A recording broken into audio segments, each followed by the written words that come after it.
Alright, so hello everyone and welcome back to Satisfactory.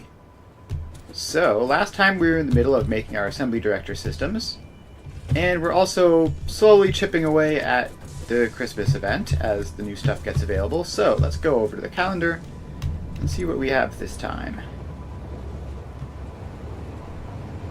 So last time we did 3. Oh. I can get another one of those apparently. I don't actually need that, so the next one is 4. Let's click on that. This data cartridge enables the second pair of Fixmas map-tree branches to be unlocked. Neat. Fixit thought it was being very clever with the layout of this research tree. I did About notice as clever as you. I did notice that it was shaped like a Christmas tree. Alright, so that is number 4, and then number 5. Where are you? That's 15. That's 6. There it is on the handle of the coffee mug. Ooh, 25 Fixit coupons. That's actually a pretty good reward.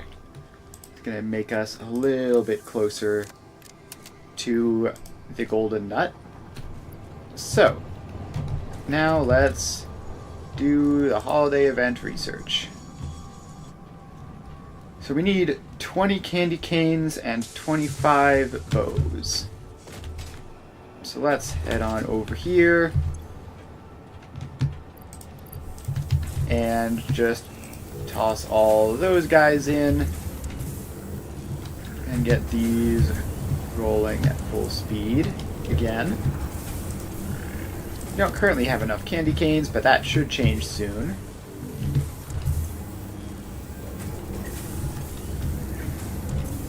So this is up to 6, 7, 8. So we need to get up to 13 in here because we have 7 already.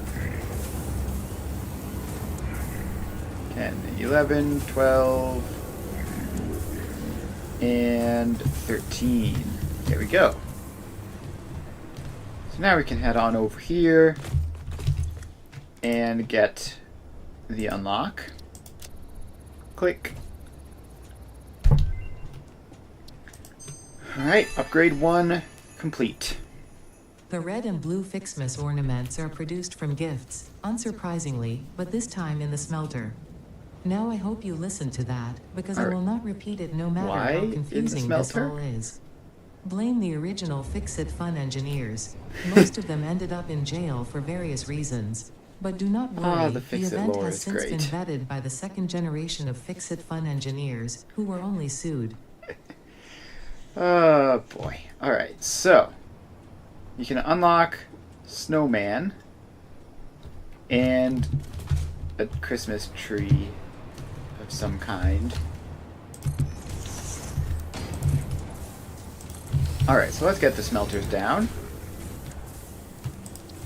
And there are apparently 2 types of ornaments. So we're going to go red and blue. And we're going to continue our pattern of just max summer sloop, max overclocking these. And then they each have a stack in there, and then we just need storage containers for them. Like that. And this will be 50 of these a minute, but only 25 of the red ones a minute for some reason. Don't know why they're different rates, but there we go. Those are now producing, and we can do some unlocks with those. So let's grab more of those ones that have produced in the meantime and head back over here. I believe we can get a snowman. Yes, we can get a snowman. And snow. You can now make actual snow from gifts.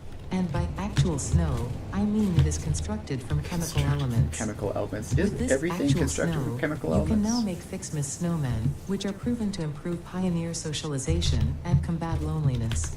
Oh boy. Having too many snowmen, however, has proven to be detrimental to a pioneer's health. Alright, so what's the optimal number of snowmen? I'm gonna guess like 5. 5 seems like a good optimal number of snowmen. Completely arbitrarily. Alright. Is the Snow Maiden a constructor? It is. So we get this going. Give it a stack of gifts. And power it on. And then give you a box.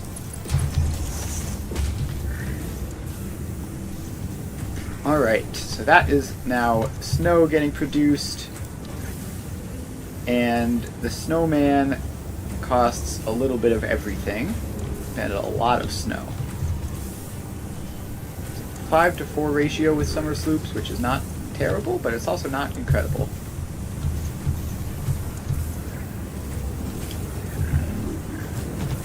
Alright, how many of the ornaments did we need for the other tree unlock? 50 of each and 50 of the plants, which I believe I removed the constructor for, so let's get a new constructor in for those. And this recipe needs to be changed to tree branch and get powered up.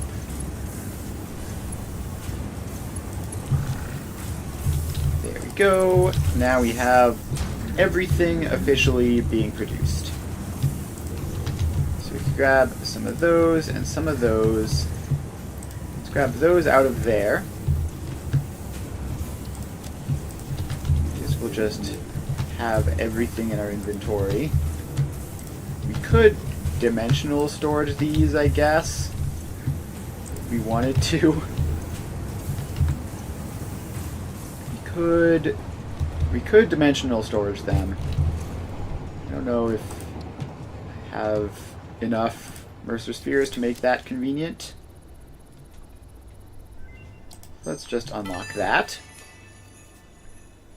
You can now finally automate gift production with the Fixmas gift Oh tree boy. and focus your That's attention back exciting. on tasks of actual importance, like not questioning where the gifts are coming from and improving your infrastructure. Alright, so we can automate gifts with the Fixmas gift tree. So we need branches and ornaments, and presumably this makes gifts somehow.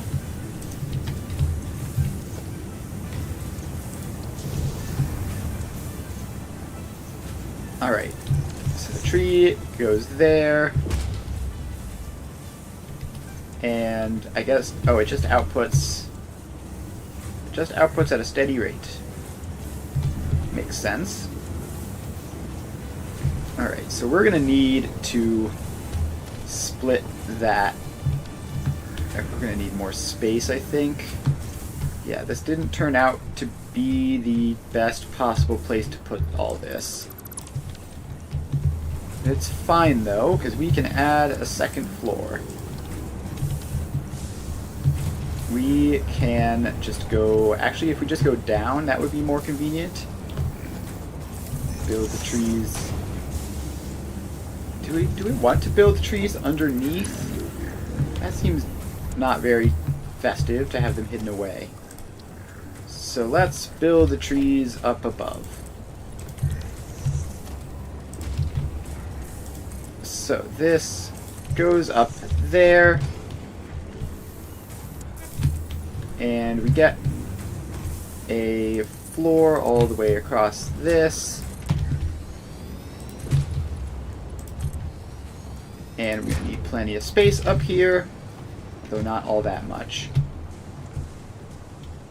Alright, so now we need these to all go up into floor holes on this, which are going to be sticking out, but that's fine.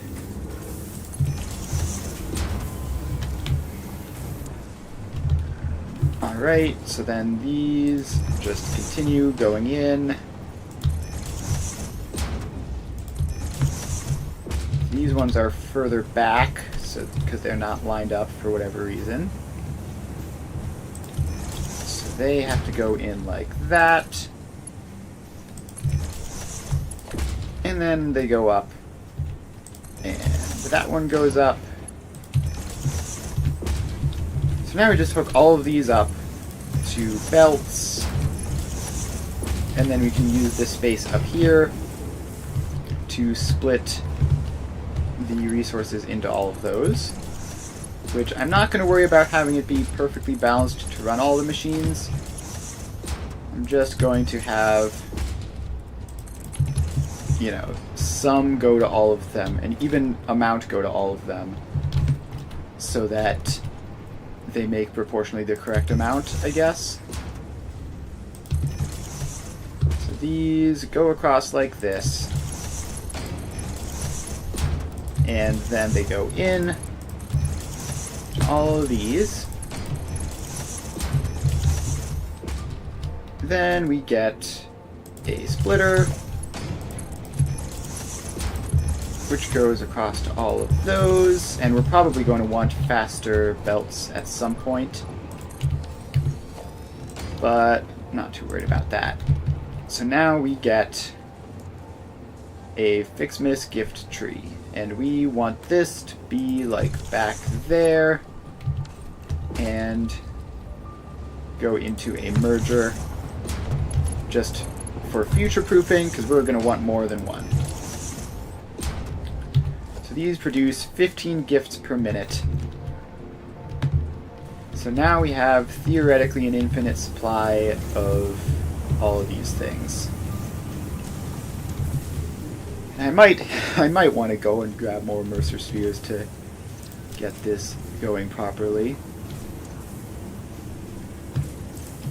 Let's just grab additionals of all this stuff. It's all still producing. Except for this one. So we're pretty quickly running out of backlogged supply from the gifts that we've just picked up. Fortunately, we no longer need that, as we can just put in a nice efficient row of these and hook them all up. So there you go. Now we have 45 gifts a minute. So let's just see here. So there are 6 machines here. 1, 2, 3, 4, 5, 6. So if we set all of these to 45 divided by 6. Oh wait, no, that's wrong, because it's actually twice as good as that, because the input is the one which needs to be 45 divided by 6. So that would set all of these just so that we know how fast they're going, but actually we're going to be expanding and adding a lot more trees in. So this is eventually going to be super fast. So I think it's fine to have these in the various arrangements that they are at. This one can actually already accept more than 60 a minute, which is never going to happen. And the rest of these are just going to have to go along however they usually would.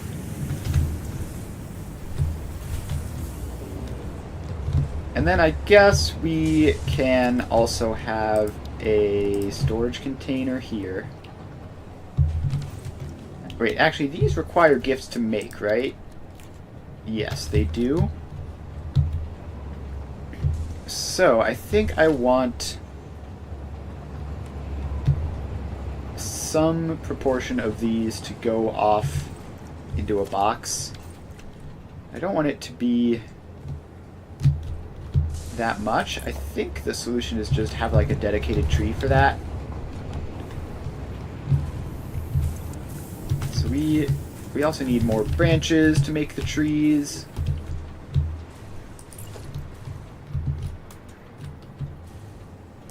Alright, so we're going to have this tree go into a merger and then into a storage container. So then everything to this side of the row can do that instead. So now we can have a nice solid supply of presents for use here, and all the various Christmas stuff can still get produced in large quantities.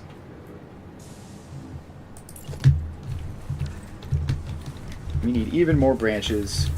We need a lot of branches for this, it turns out. So that's fine. Let's actually... Can I just save some inventory space by throwing all of this stuff in the dimensional depot? We're not going to do it automated, just because I don't really have that many spare Mercer spheres.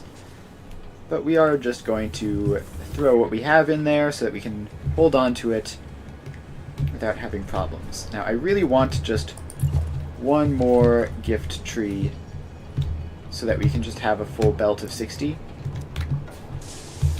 But that is apparently going to take a while at the current production rate. So let's give this a last boost of manually placed gifts. And then we are too short, and we also need the ornaments. Okay, because they're in here, like in the Dimensional Depot queue, it doesn't see them. That's interesting. I've never known that was a thing before. But let's just grab more of them. And we're going to have to add those to the queue shortly. And we need our 50 gifts. Right, I forgot that that was a thing. Can I yoink some of you? Alright, we managed to sort it all out. And now this is important because now we have a full belt of 60, which means each one is getting 10 per minute. So, Merry Christmas and all that. We now have enough of these that we can go off and do our own thing, build our factories, and then when we return for the next day, we're going to have more of these than we could ever reasonably use. Hopefully. And 60 a minute isn't a huge amount, but these are all summer slooped. And they're not that bad anyways. So the actual physical gift supply is more worrying in terms of the quantities that we're going to have, because that's only 15 a minute.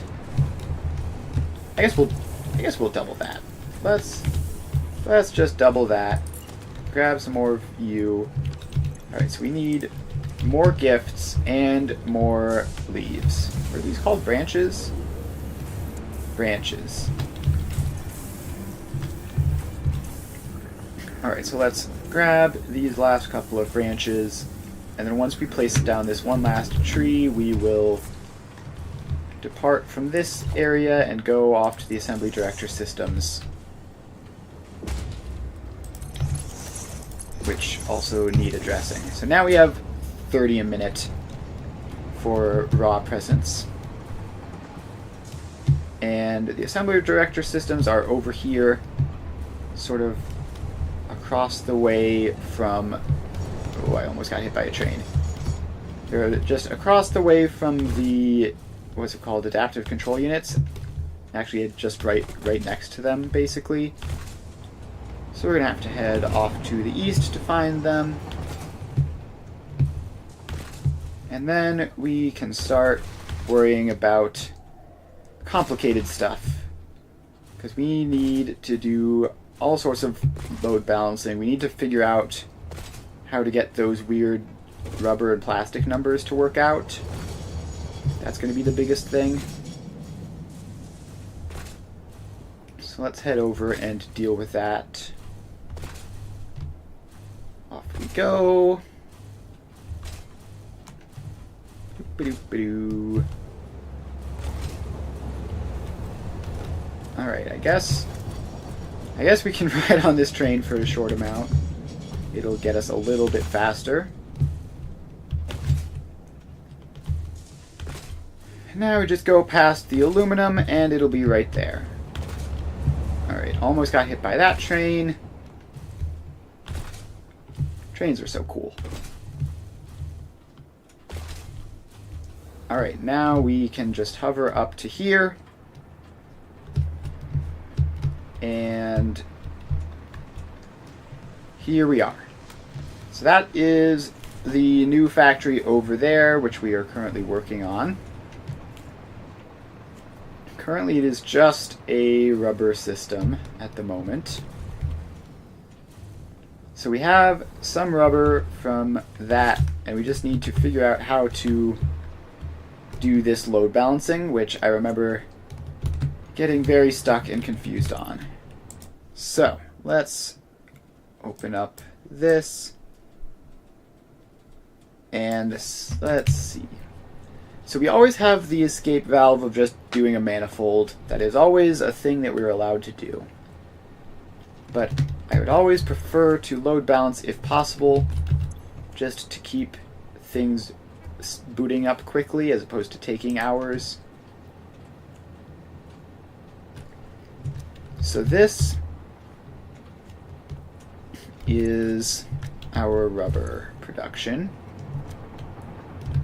We have 60 for output and 31.358 times 2 to be spread across these 4.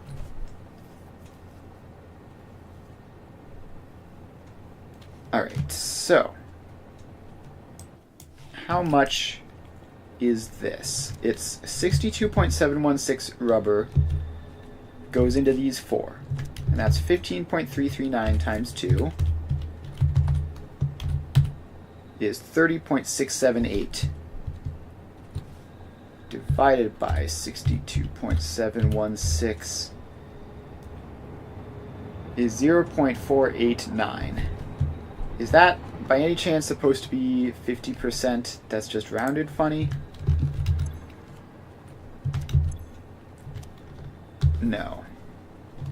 Oh, right, because there's also the other 17.725 rubber. Alright, let's get signs down so we can keep track of this. So, the total rubber going into the plastic recycling is 17...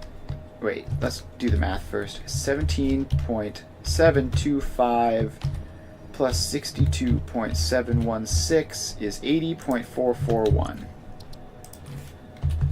80.441 rubber into plastic. And let's just set that. Alright. So that 80.441 is divided into...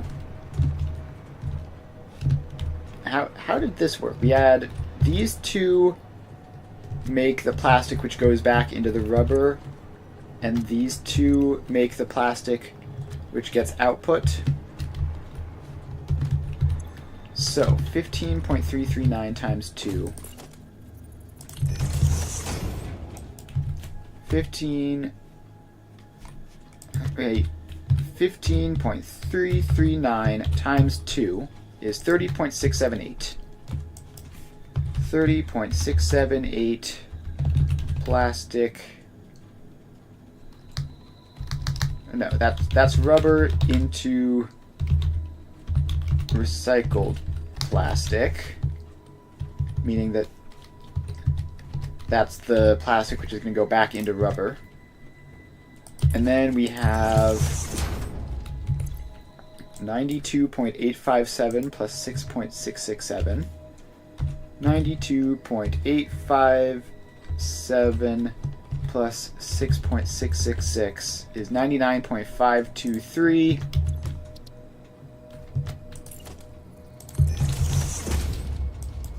$99.523 plastic output.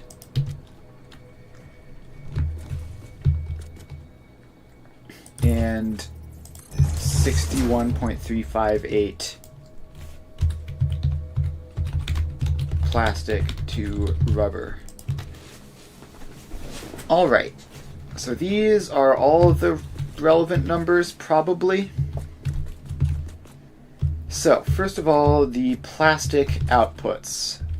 61.358 divided by 99.523. I'm just looking for any, like, convenient ratio in any of this, basically.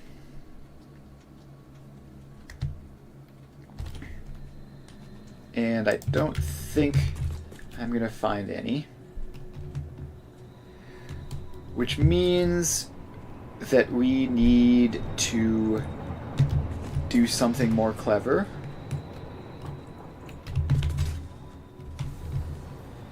So we've managed to do this 60 rubber output and that in.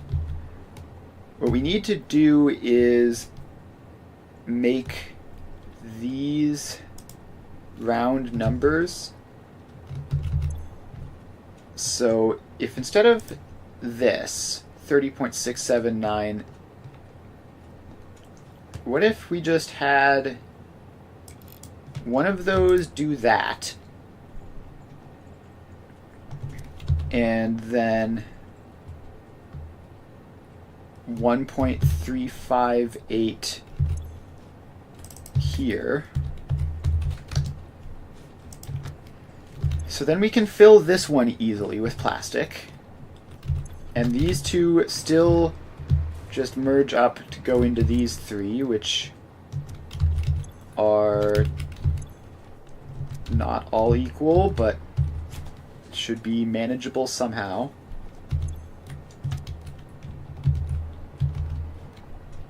Alright. How is this going to work? How on earth do we manage this? So that is 1.358. Then these two...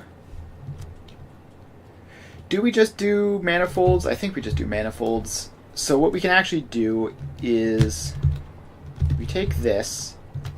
That's 30.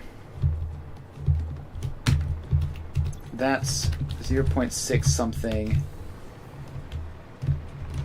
These two are a total of 61. That's a total of 60, and that's another 17. So we have 70 some. So if we have this as 30 rubber, this as 30 rubber, that is 120 plastic. So the total plastic output is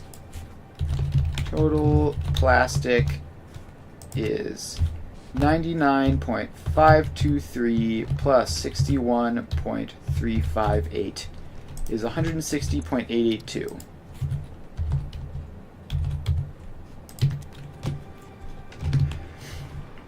Which means the total rubber going into that is, what, 80.441. So that's 30. So these two together make 60. And then we just need one more, which makes the last 20.441 or 40.882 production. 40.882. Alright, so now this, we have to be a bit weird with the spacing here.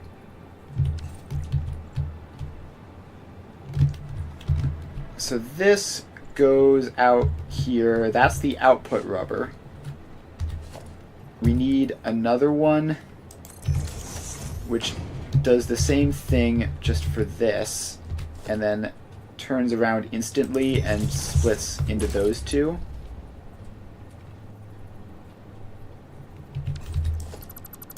Wait.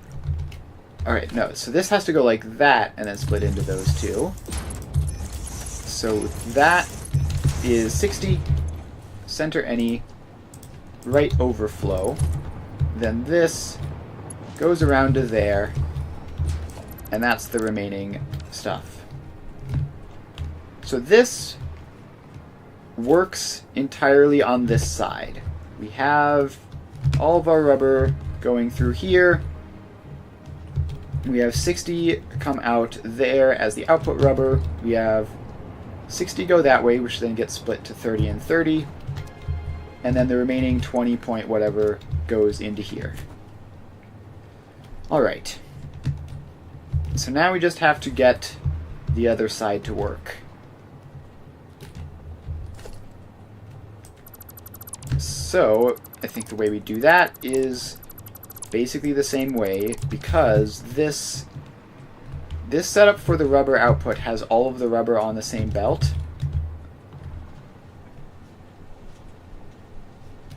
Okay, also this needs to be connected across, I think, as does this. So this setup for the rubber output has all of the rubber on the same belt, which means it doesn't matter how we arrange these in terms of like this being 30 and these two being 15 point whatever. As long as the end numbers are correct, it's fine. So we can go over here, and that's 30. These two are 15.679. So 0.679 times 2 is 1.358. So if I make this one 30, this one 30, and this one 1.358, that's incredibly cursed ratios, but it should work. And then we can just do the same thing where we merge all of these guys up. Oh wait, no, this is not going to be as simple, is it? The reason this isn't going to be as simple is because we need to get the unique output out. So we have, because unlike with the previous one, the output isn't just 60. It's, what was it, like 100 and, where is it, 99.523 plastic output? Meaning that if we have this being balanced like that, then this would get oversaturated. Now it would fill very, very quickly because it would be like so dramatically oversaturated, but I still don't want that. I still want it to be technically load balanced. So, yes, my mic is indeed directly by the keyboard. I guess that makes sense that would cause that to be louder. I didn't realize it was that loud.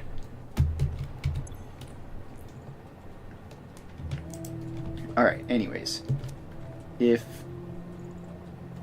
these three are like that, then we need...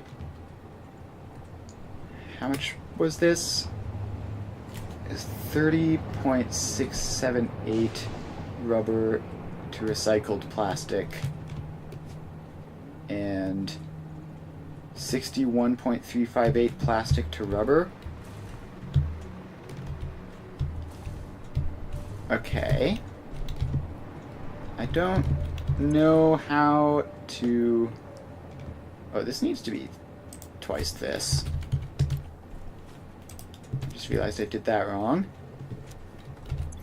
Alright, so we need to figure out how to either get that to that, or we need some way of getting the 99.523 plastic output to be separated. Let's see here. How do we do that?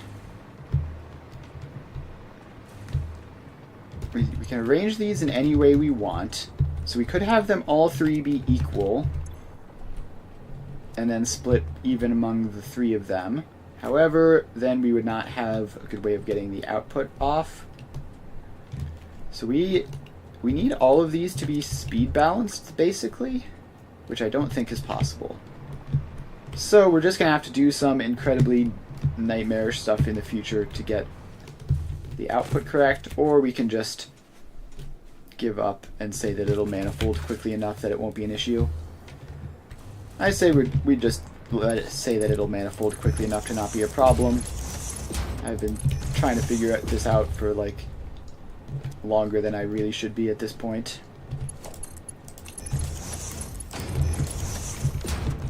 So we just take this. Do you have a separate factory producing basic items? The way I'm doing it is basically everything produces from scratch.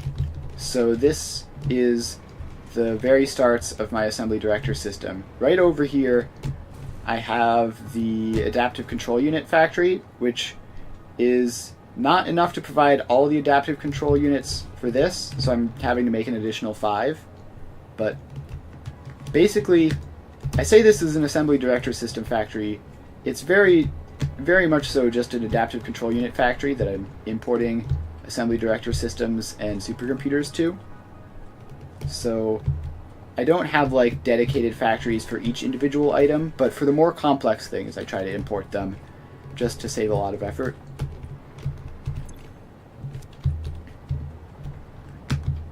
But yeah, if I had just like a distinct rubber factory making like thousands of rubber, that would be very convenient. But I don't. Alright, so let's do this. So that goes like that, and then this needs... Wait, no, this actually didn't need to be like that. I keep overcomplicating things for some reason. These past couple of streams. I'm not sure why. That can go in like that. This goes in like this. Like iron plates and such? No, we import ore everywhere. So I have these belts over here, which are all of the ore that we need to make this. So the things that we tend to transport between factories are the super complicated stuff. Like, we're importing supercomputers here rather than building them from scratch. And we're also importing a lot of the adaptive control units. Simply because, like, it's not that much work to turn iron ore into iron plates.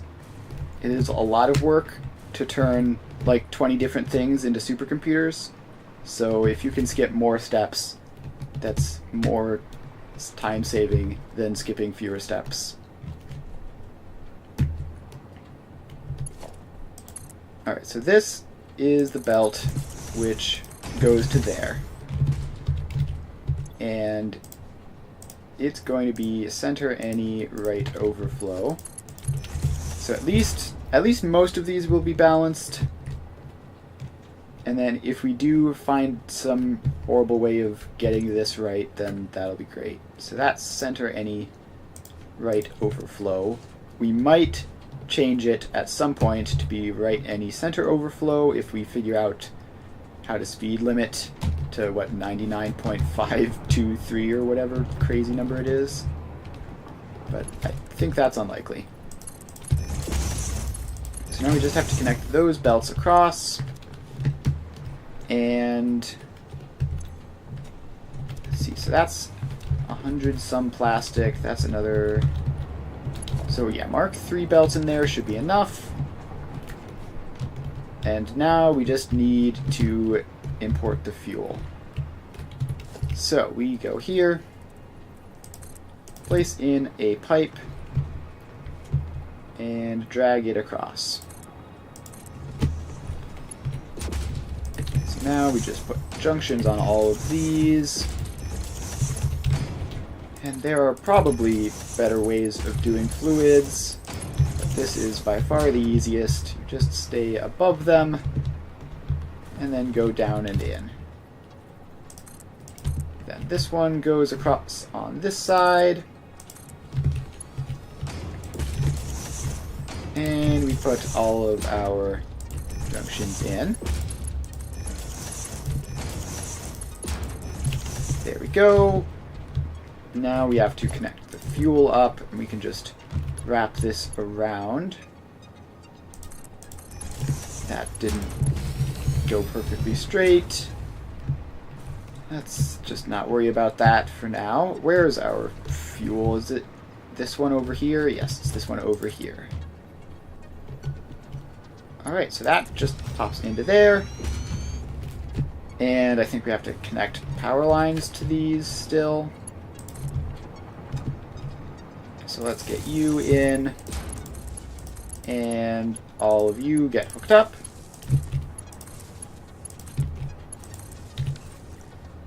And that should be plastic and rubber sorted out once the fuel gets across and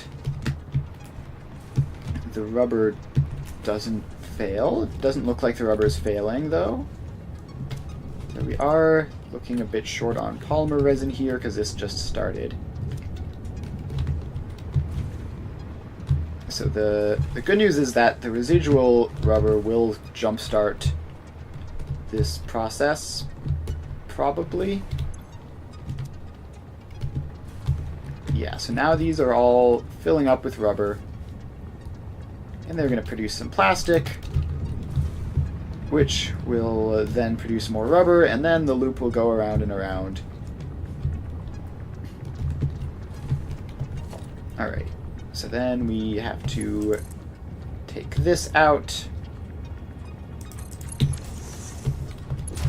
And it's supposed to be like 90 some, so that's going to be a Mark II belt. And yeah, 99.523. Alright, that is good. So, plastic and rubber are set up. So now we move on to the next step, I suppose, which will be just purifying some of the other ores. So we have copper and deuterium and iron and limestone. Alright, so deuterium, they all just go into various refineries, basically, because the pure recipes are just like objectively better than all the other recipes. So let's do that over here.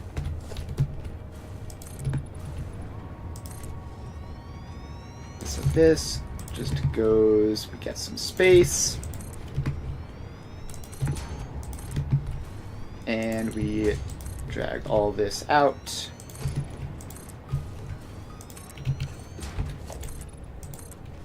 Alright, is this enough space? We don't need that many refineries for all of these because ultimately the 5 adaptive control units that we need to make is not actually all that much. So we need like 3 refineries for deuterium, like 5 for copper. So let's get those set up. Refineries. They remain hilariously large and annoying. Why are they so tall? Alright, so that can be our 3 deuterium. Then we're going to leave a bit of a gap, and then we're going to have our 5 copper. And these can be next to each other because they're just going to immediately both go into fused quickwire. 3, 4, and 5. Alright, so we bring our water pipe across. Actually, no, we put the splitters in first so that the water pipe can go around it. And this is a good old-fashioned 1 to 3. This would be a 1 to 5. Let's make it 6. 1 to 5 splitters are the worst. There we go. I mean, to To be clear, I'm totally capable of doing 1 to 5 splitters. I have a blueprint for them, and it works just fine. It just looks ugly. And the 1 to 6 splitters just are a lot neater, which I think matters a little bit. Alright, so that is in. Then we need to actually set these recipes so I know how fast the belts are. Pure copper. And, wait, actually no, we have to set the ratios. So this is 174.405 divided by 6. There we go. So now we just paste all this across.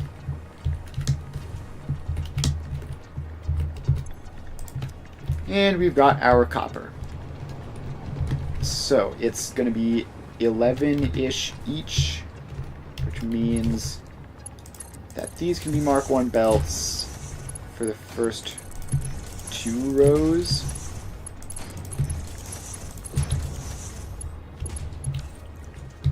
Okay, so then these can be Mark 1s as well without issues, because that's going to be like 24-ish.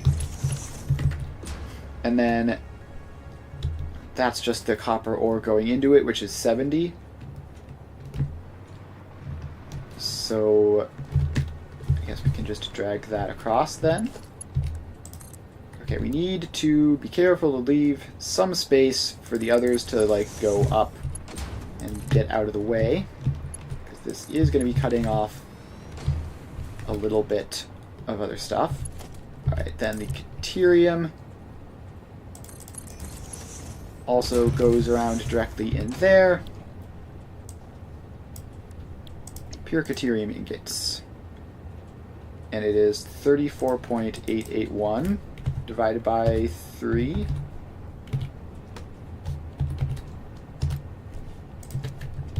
Alright, then we paste across, and that is copper and Caterium, just to put in the water pipes.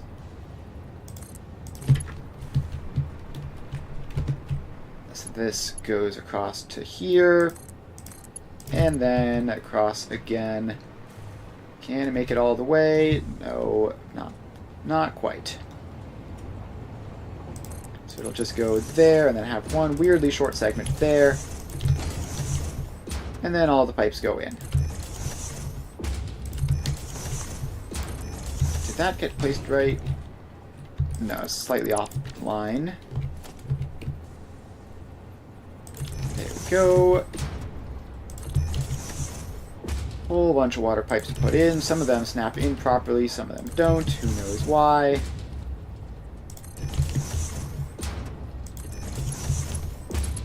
And then the pipes go down, and we should be all good.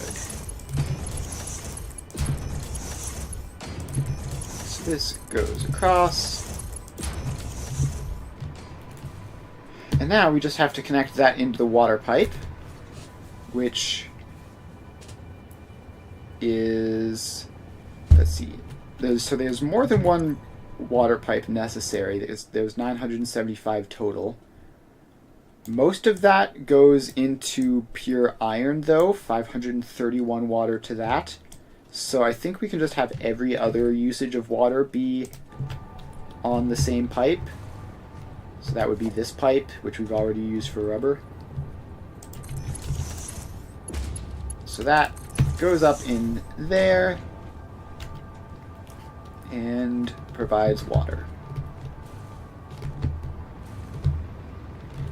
Alright, now we just have to merge all this stuff up, and that'll be that.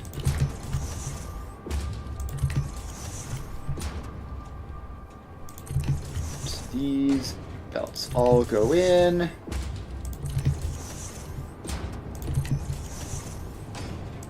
And provide us with our copper and Caterium that we need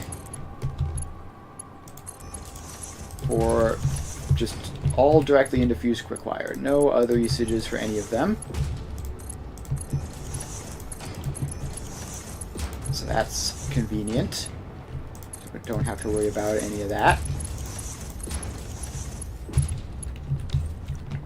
Okay, as far as the outputs, we have 174 copper and 34 caterium. So the caterium can be on Mark 1 belts, and the copper has to be on Mark 3.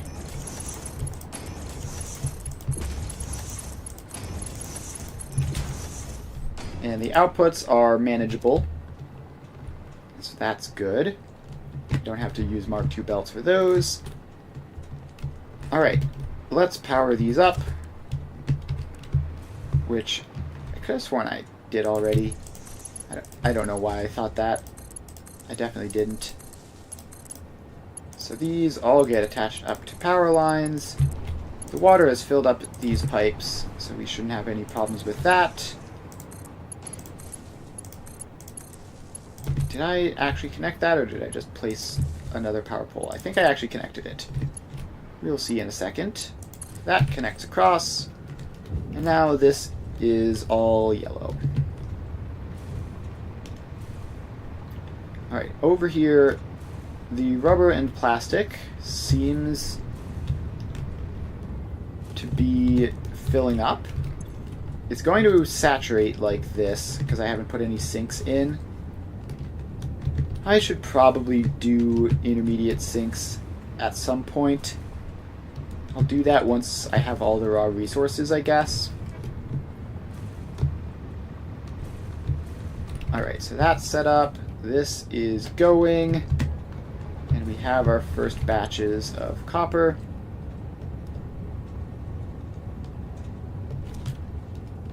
Alright, so that should be fine.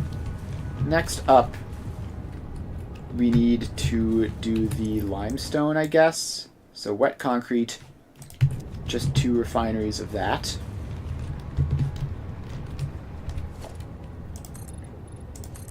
Alright, so this is going to stretch out over the train line, which I've already just resigned myself to that being okay for this. So we're once again just going to skip like a foundation so that we can tell that this is a different line. Put those in. Realize I placed them backwards. Put them in again, but correctly this time.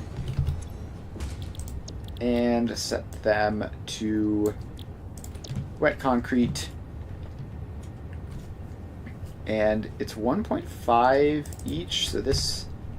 It's 1.5 total, so this is just a pretty convenient amount of concrete. Yeah, okay. It's getting sent to 2 different places, which makes it a little hard to parse on the diagram. But we just set it up like that. And connect it up to power. Bring that power across. Then we bring the pipeline across. And that goes in. And the splitter goes in. So this, I want this to be lined up with the rest of them. And I seem to have failed, but that's fine. Doesn't really matter. The important thing is that the limestone goes in. Wait. What? Okay, I don't know why I was doing weird stuff there. I might have had the wrong thing selected, like the wrong output of the splitter. At any rate, now we just need to connect this up with 180 limestone, which means these need to be Mark 2s, and this needs to be Mark 3, and it just comes all the way over here.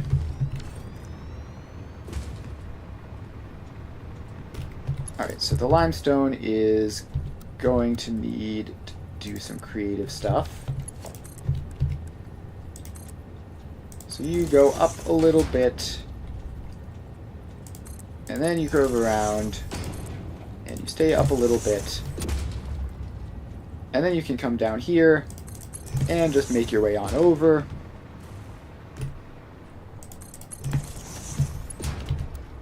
And in.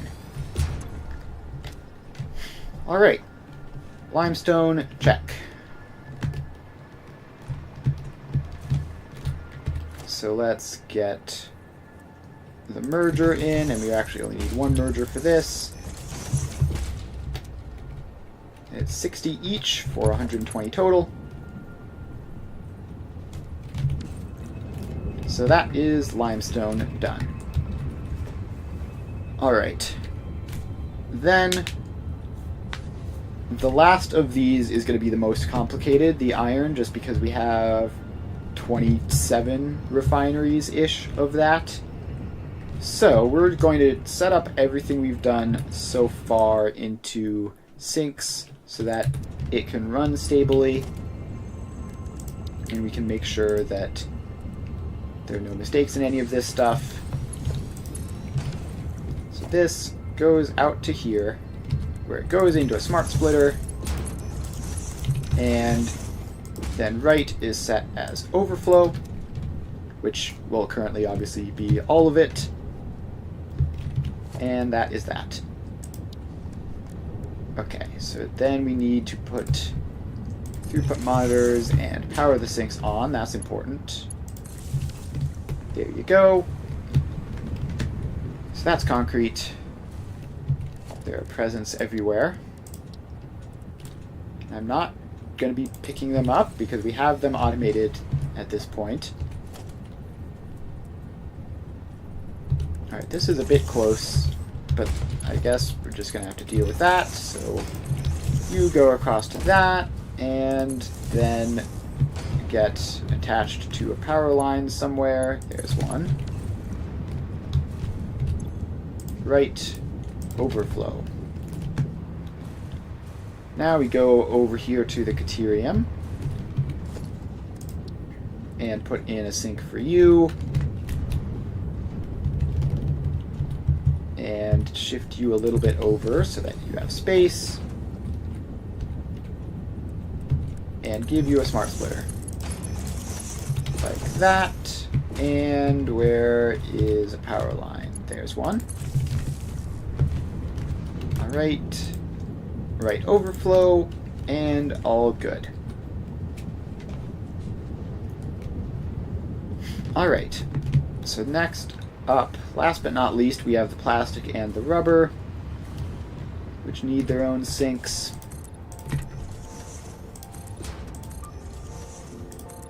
I wonder if it would be easier to just throw all of this stuff on sushi belts. It would be more precarious, obviously, but that might actually be a good thing, because the easier it is for something to break, the easier it is to tell if something's going subtly wrong. And I don't want anything to go wrong. So that can actually be a benefit to factory design. Alright, let's redo that. We need the splitter in for the future anyways. So you go into there and forward into there. Center is overflow. Now we go over here and we get a sink. So this has to be exactly one, actually. So, but that, my throat got a little bit sore for a second there. So that goes like that into a sink, which we power up.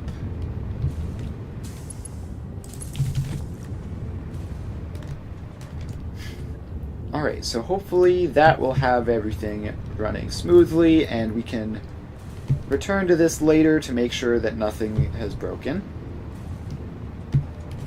There are just presents everywhere, which is mildly annoying because they're so sparkly and noticeable. Alright, so our head lift should get us all the way up to there by the adaptive control unit factory. So there's no reason not to just go up to another floor to do the rest of this iron stuff, because there's going to be so much iron. It'd be nice for it to be neat and organized. So this can just go out like this. And I think we're going to want, because we're doing like a billion of them, we're going to want a blueprint. Did I mess that up? I did. Okay.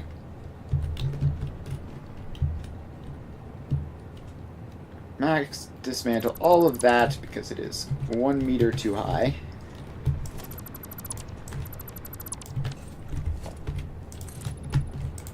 Alright, let's keep going here. That should be enough space. We can set up our blueprint designer. So, we have refineries.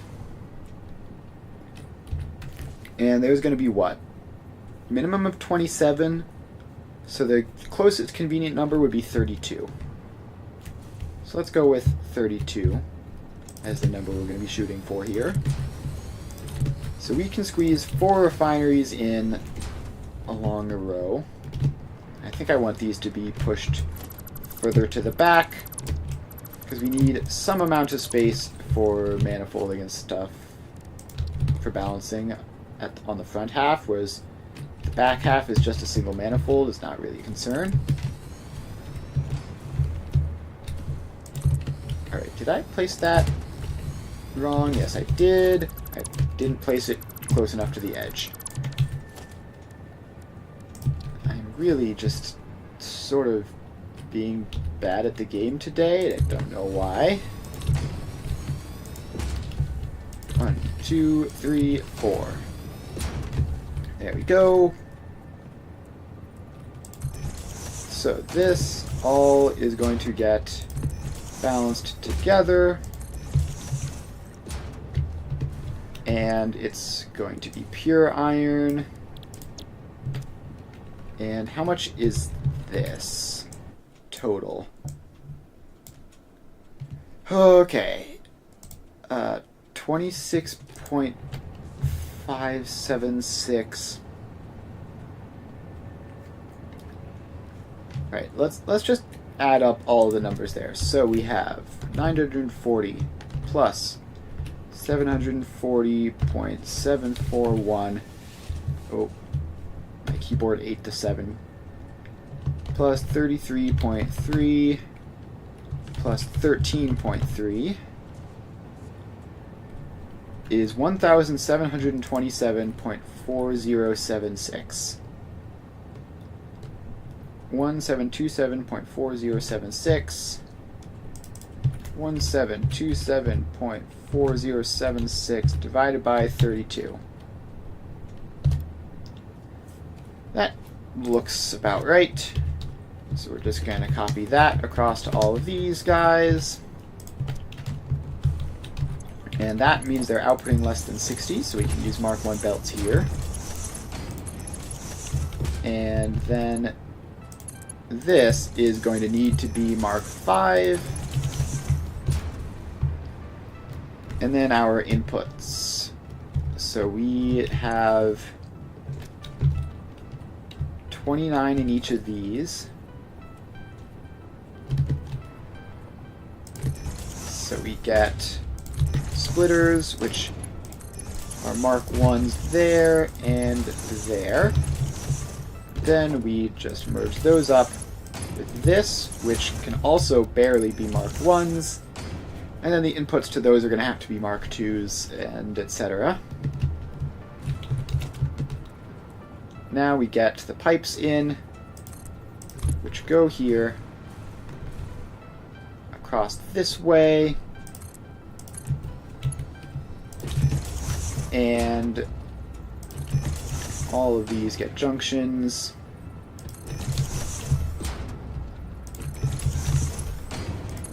And all the pipes go down. Alright, that should be good.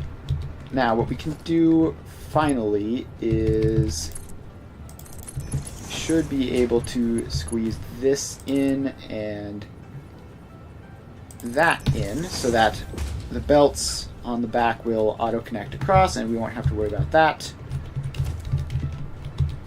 Then let's get power pole in, hook up to all of these.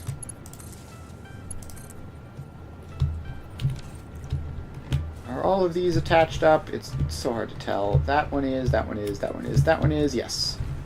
Alright. So that we can save, if I can find the part of this with the controls. There we are. So this is Assembly Director System Iron Ingots. So you save that, clear the designer, delete the designer. And now we just have to place in like 8 of those blueprints, I think. And we're also going to need a bit of space up front to do some balancing for them. So let's just have them be lined up like that. And blueprint auto connect mode. 2, 3. Alright, we should have it go over this way as well, just to keep within the general confines of where the factory is. 4, 5, 6. Missing steel pipes. What is using so many steel pipes? Alright, we're going to place this one down, and then we're going to need one more. And while we wait for that, we're going to fill in these foundations, because I do not like all this stuff floating. Alright, so that goes in. It's probably going to be easier to just do this from below.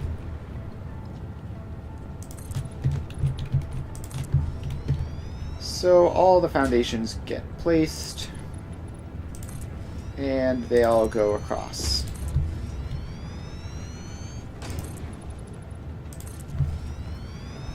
Alright, so we just need another batch or 2 of those rows, and then we should be almost there with this foundation. So, over we go. Okay, don't get placed weirdly. Everything has to be on the right line. Alright, and then we need a little bit more for the last blueprint that we're about to place. So all that goes in. And that goes in. Alright, so we have that. And let's see here. As far as the iron input is more than a single belt, which is not surprising. Oh, we also need to put foundations in on the other side of these. I almost forgot to do that. And we're going to have to connect all these up and then split the belts so that they are nice and even.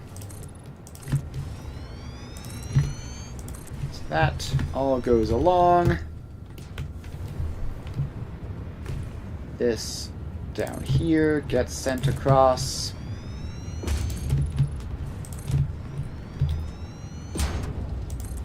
A little bit more of these. Didn't go that far over this way.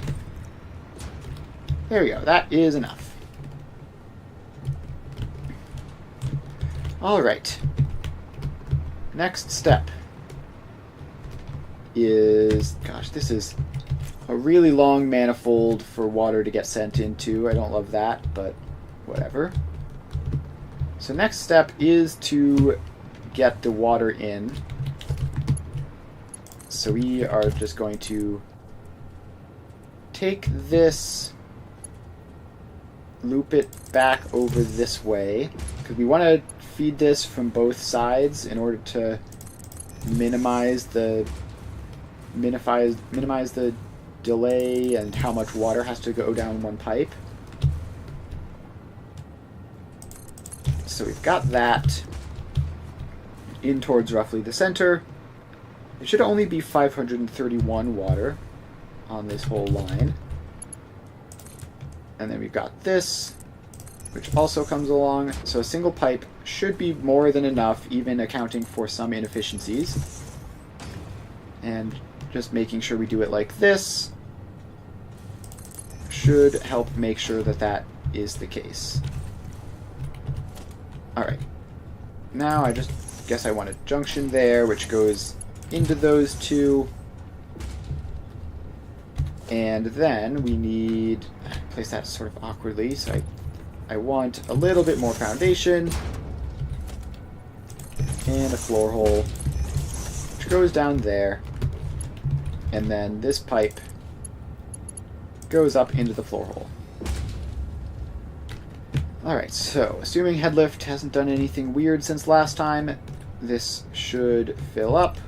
And it is. Getting 300 this way and 0 this way for some reason. I think that must just be bugged. Yeah, I think the indicator is just bugged.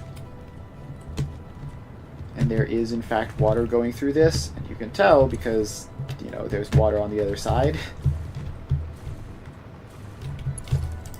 Okay, and let's also have the water get sent into the center. Again, just to minimize the effective length of this whole manifold system. Alright, while that's setting up, actually, we need to move that. We need to move that because we might actually need to move this entire water pipe because we need to put in splitters in this area.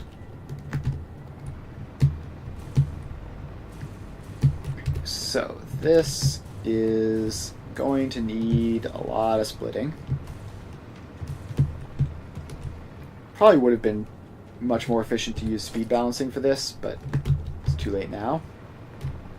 So we just put a splitter every other one here. There we go. Skip that one. And actually, I think we don't skip that one because we want this to be splitting outwards from the center, which means that in the center you have to change directions. So if I recall correctly, these need Mark II belts. So these belts all go along like this. And that goes there. And then finally these ones.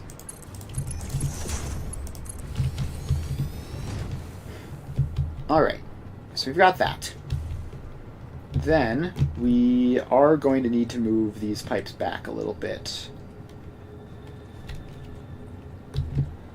So this here gets another splitter.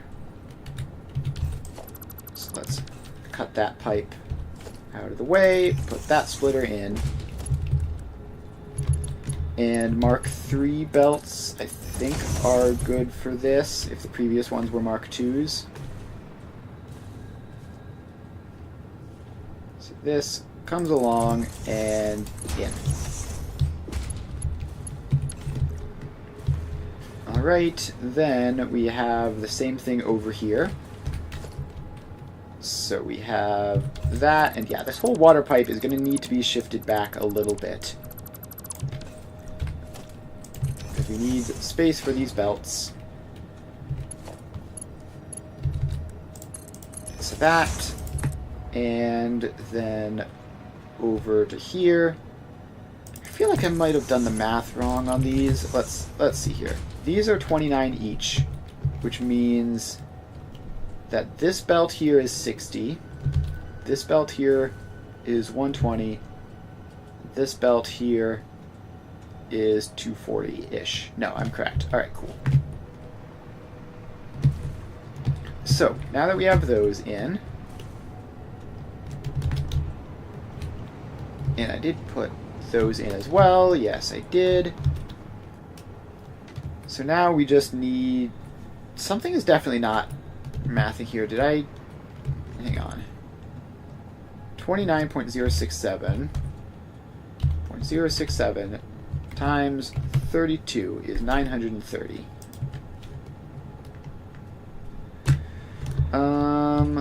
What? Oh, right. No, this is right. This is correct. So, we get one more splitter in here, which is going to have to go very fast to both of those. And then its input is 930. Alright, cool. So, we are going to need to push the pipe back. So let's do that real quick. So this... Wait. No, these last two don't even connect, because the belts aren't fast enough. So these last two instead will just go to, I guess, there and there. Just bring them in right next to each other and send them off. So that and that. Alright, now we go back a little bit more and put our pipe in nice and out of the way.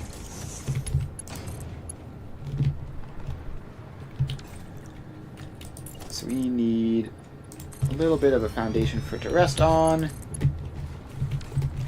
We need a junction for it to split.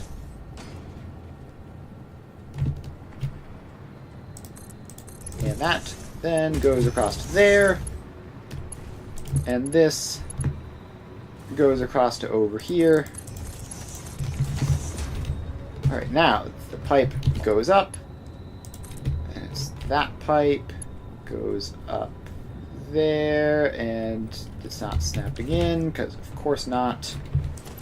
Why would this ever work correctly first time? Alright.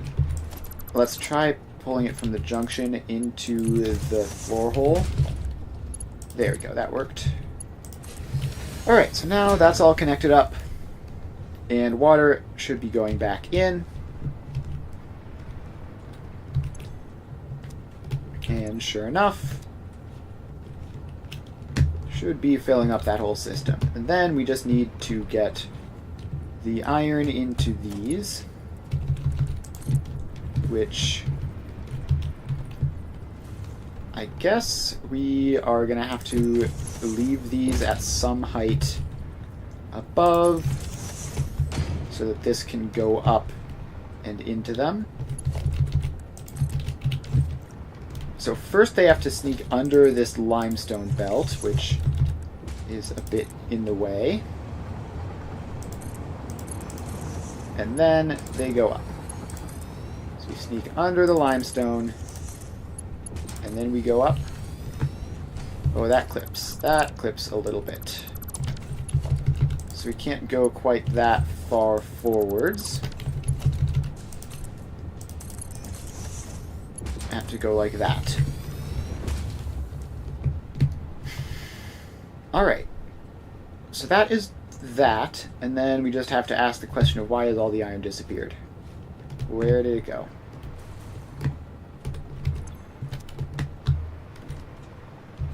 Why no iron? Oh, it's just because it's reloading there. Okay, but this box is also out of iron for some reason. So that's worrying. I think we might have unintentionally broken this whole thing somehow. I'm not sure how. It looks like it's getting enough iron. Oh, it's just immediately empty. Okay. Our iron... Why... How are you only 23 a minute each? Our iron supply has apparently just completely failed us. Which means probably every factory in the entire game is now broken. Fantastic. I'm just trying to do simple, easy stuff.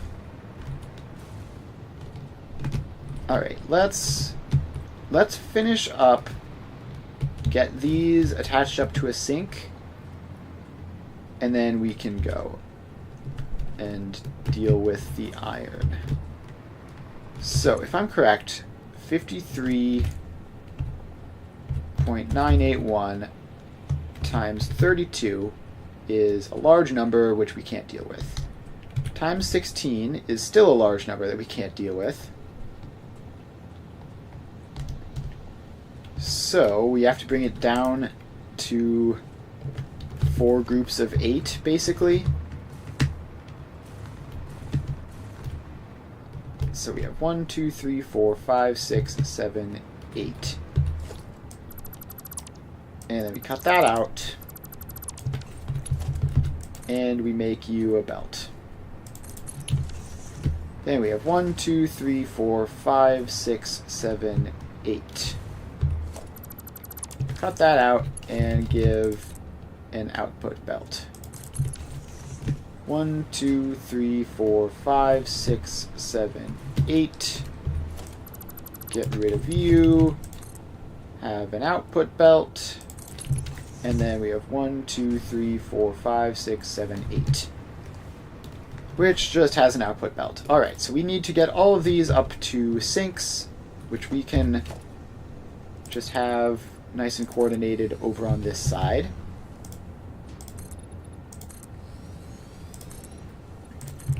So that all goes like that. And we need 4 sinks. And the first one should be in line with this. So that's 1, 2. Sinks are so big. Why can't sinks be tiny and convenient and compact? 3 and 4.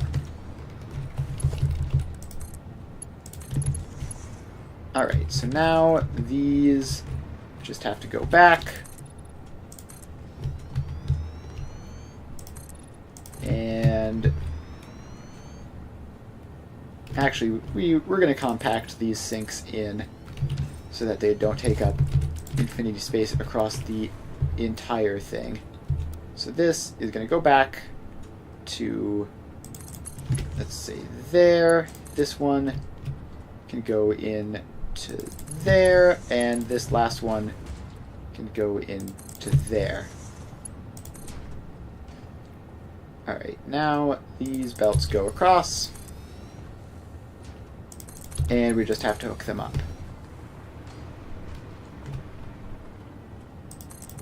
Alright, so then this goes into that, and this one continues on forwards, as does this one.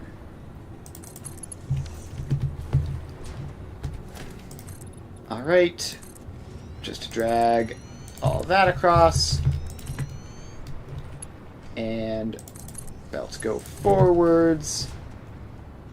I guess technically I'm dragging the belts backwards, not forwards, but that doesn't really make a difference.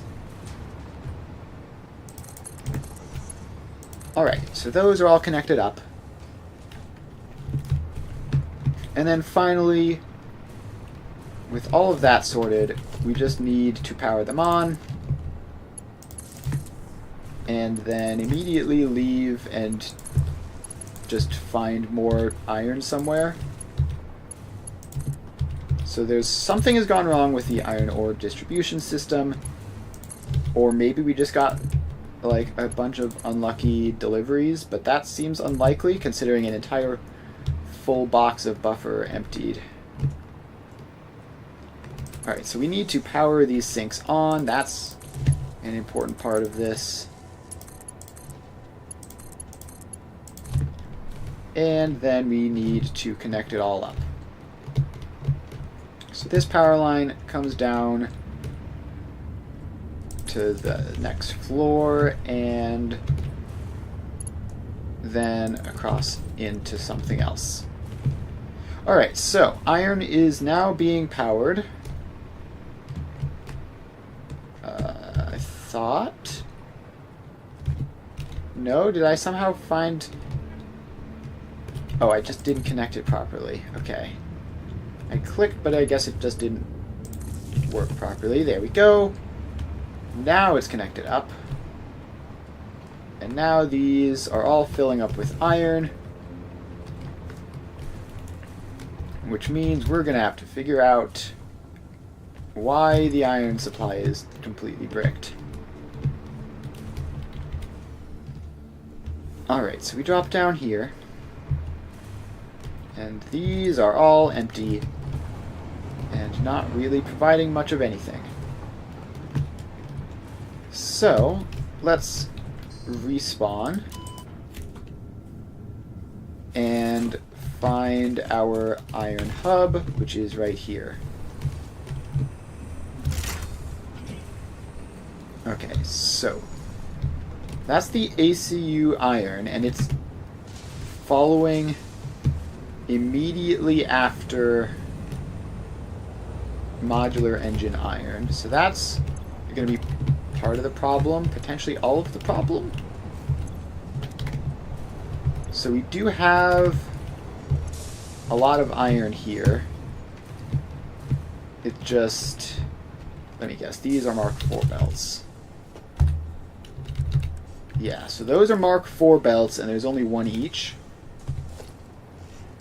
So we need to upgrade this, and it's mildly more annoying to do so because this goes underground because I built the station backwards like a million years ago.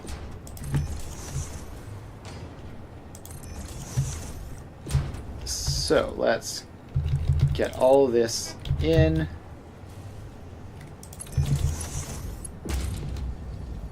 And all of these get lifts, which then are going to be connected up.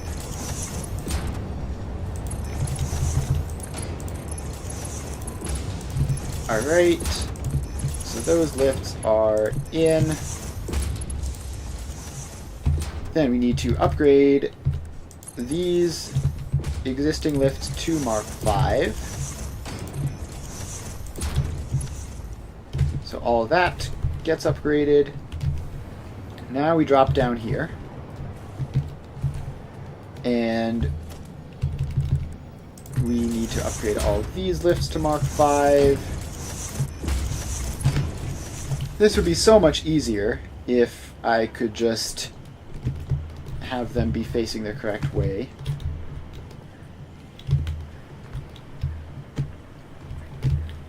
Alright, so then these belts all have to be upgraded as well. Why is it even like this? Alright, so those belts get upgraded. And one more batch. That one and that one. Now we get all of these upgraded. Like so. And now we have to put in the other lifts for this. So these get upgraded. And then we put in the second row of belts. Like that. And like this. Actually, that's going to be a bit of a problem, isn't it? Because that's closer in. Yeah, we can't just do that. We need them to be a little off to the side, I guess. So I guess maybe that should work for them.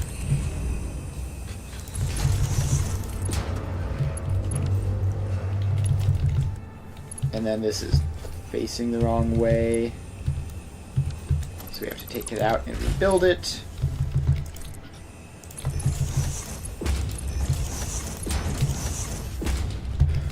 Alright, so we've got that.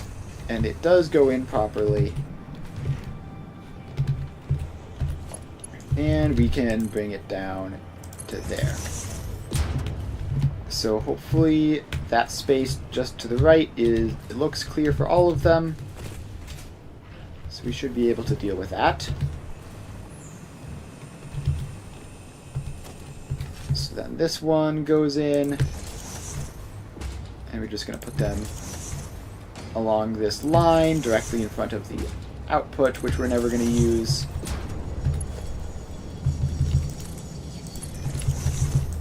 And then connect them up.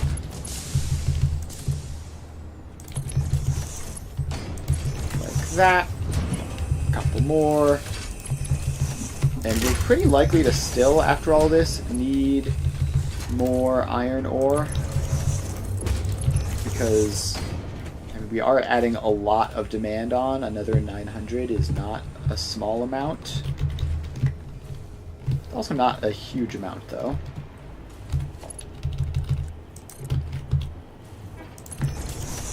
It's not a huge amount, but it's also like enough that I probably will need to upgrade it. So all of this comes down to there. And now we can go over here and just bring these across.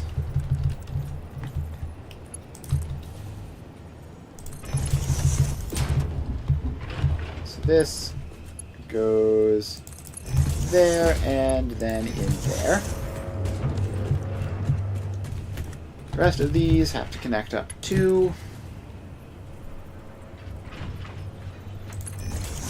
Can't tell what the correct alignment is for this. I think it's that one. It's always a little bit higher than you think it is. Yeah, that looks correct. Alright, so this goes across into that. This goes directly across and into that. This one comes along into there, and just one more. This one goes into there. Alright, so now at least the ability to transport from one train station to the other is significantly increased. And modular engine iron, which is still here, just getting constant deliveries. Should hopefully have gotten a little bit more that time. And more importantly, this should now be filling up extra quick. As the... Really? Is that the ACU iron? No, this is like turbo motor iron? Yeah, that's turbo motor iron. ACU iron is apparently over there. I don't see it. I see it on the compass, but I do not see it on the thing. There's ACU limestone. Who knows? Anyways, hopefully this will be an improvement. But then the question is this capable of keeping up with all that extra iron demand? The answer is probably no. Alright, we already have a second train in here waiting. Also, is it just me, or has this train been sitting here for like a month? This heavy modular frames coal train. Are you okay? Do you need help?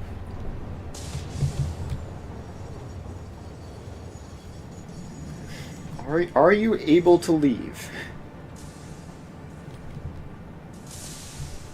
Let's see. The signals. It should be able to leave as soon as that's gone. Please. Go forwards. Nope, there's another train there. Alright, it is, in fact, not completely soft-locked. It is capable of moving forwards occasionally. Okay, the iron section is still in a bit of a predicament because there's so many trains showing up that it doesn't have time to fill, which just keeps it empty, which just keeps the problem going. So it's not ideal, that's for sure. What also is not ideal is that I haven't seen the incoming train here, like, providing iron ore. I've just seen train after train after train taking iron ore out. So where is the train providing the iron ore, huh? Where is it? Alright, so this is the ACU iron train, and it got, what, 718 per car, which is not incredible. That's like a quarter. I guess a quarter full is better than it has been in the past. But we're about to hit the problem of no trains delivering iron. Which, like, it's been suspiciously long at this point. There should have been a couple in this time period. So, iron delivering trains, where are you? They should be going into this station.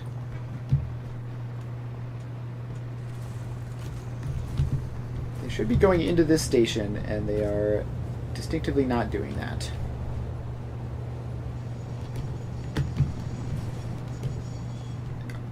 No, that's a copper demand. That's something unrelated. Those are probably unrelated things. It has to come in from this side. And it should be pretty easy to find, you would think.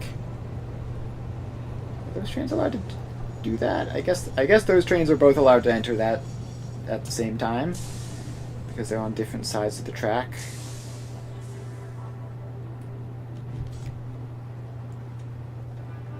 Okay, seriously, what is going on? Why have I not seen an iron delivery in 20 million years?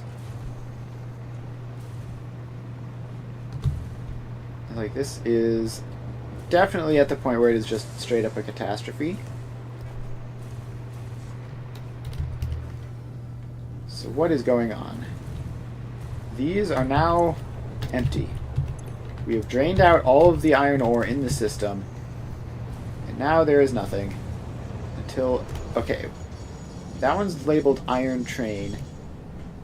I think that's an input. But I don't know why it's going over that way. Oh wait, no, that's for the rods production. Yikes. If even that is running low, then we have a problem. Alright, where is our iron source? Our iron source is up by the Dune Desert. Let's just check on the Christmas stuff first. We have hundreds of all of those things. The blue ornaments are almost full. The rest of it is doing reasonably well as well. Alright. So, iron. Something has gone horribly wrong.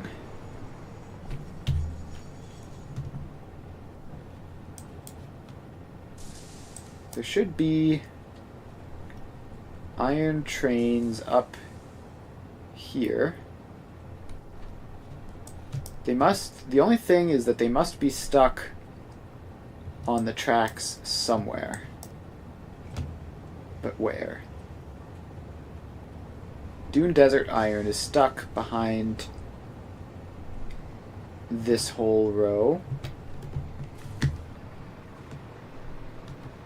Alright, so this is the problem. We are not getting iron over here fast enough. And I don't even know if it was working, if it would be good enough. But, like, this is an unacceptably long line.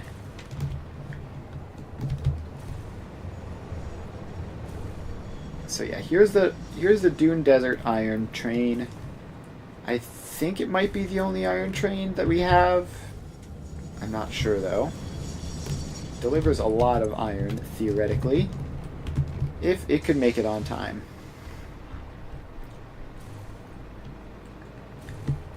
Alright, so how do we fix this?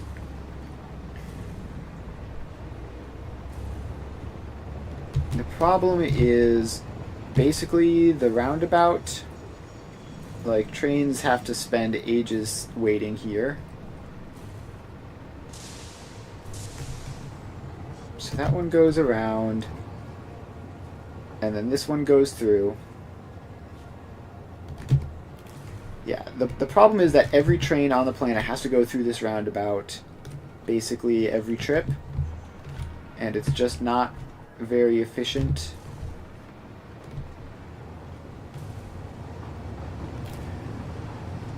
Alright, so we need to fix this somehow. How do we make trains not use this roundabout? I guess we just have to provide an alternative somewhere. We have this.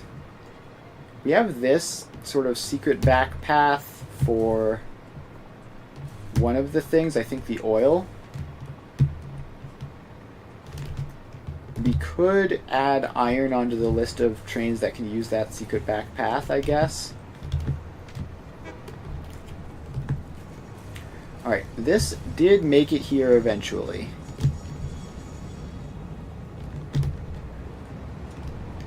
So we do have our iron train on site. So it's not completely stuck, it's just incredibly slow and inefficient. And every train we add on makes it worse. And also, the fact that we have an iron shortage is genuinely just like death spiraling the iron shortage, because all the trains are constantly running back to get iron, which is making traffic much worse than it otherwise would be. So, in order to fix that, can we just like...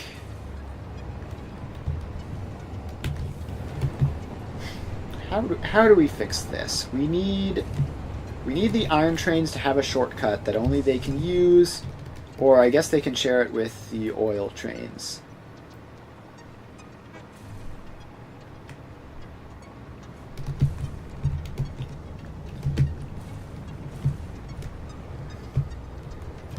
Alright, wait, I just had an idea. It's a bit scuffed, but it might work. So the problem with this backdoor entrance was that it had to do weird stuff and like go underground and loop around and back up in order to get in. But I think I just had an idea which might prevent that. So the problem is that we need to only ever use single direction lines, otherwise stuff gets weird. But I think we can fix that. So if we take this railway back to there, and then give it a loop into that,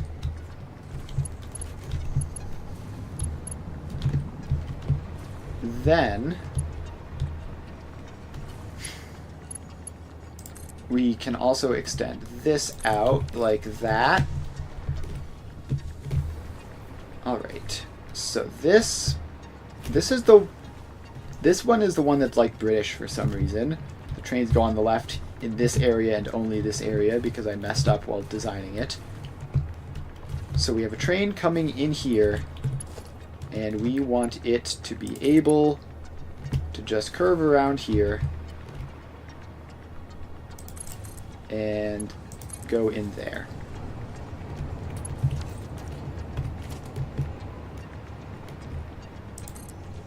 So then we get a signal there, and I mean that might just like instantly single-handedly solve the problem, hopefully, because this is the north. Hopefully the train will know to take this path. It might, because trains aren't very smart, so it might try to take the other path anyway if it's shorter.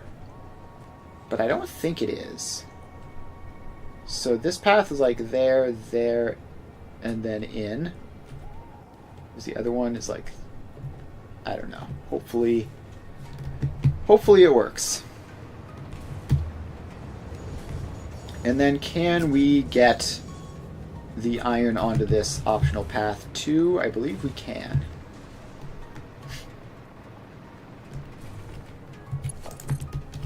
So we need to take the output. We need to take the output onto this optional path, and also we need to not fall to our death. That would be bad. So we have this output train line, which if we... This is going to be tough. These train lines are going to be too close probably, and they're going to be right up in the rest of this whole area. But it should work. And then we can just, after the fact, correct this to be nice and neat on there.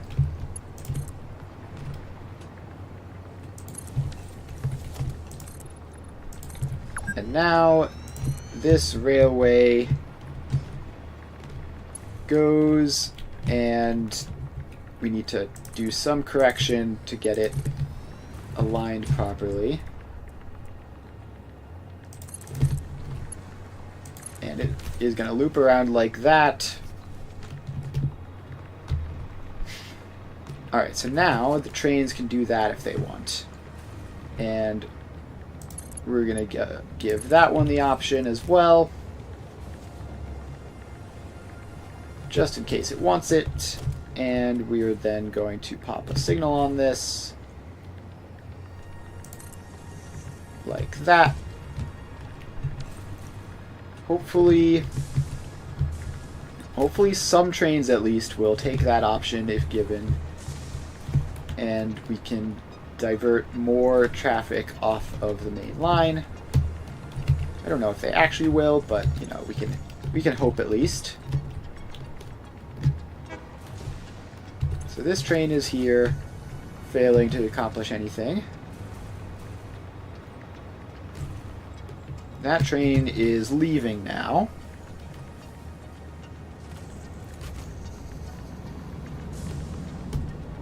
And it's actually just a lot of traffic leaving the iron station in general. I think at some point soon, we're literally just going to have to tear out like all of the rails entirely and do something new, because this is definitely not great.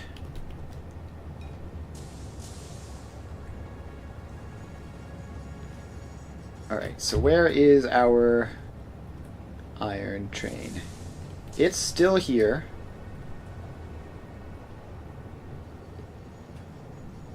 And it is going this way eventually.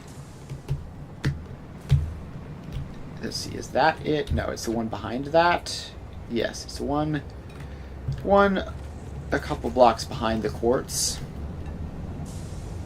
So it is going to make that journey, and then I wonder if we can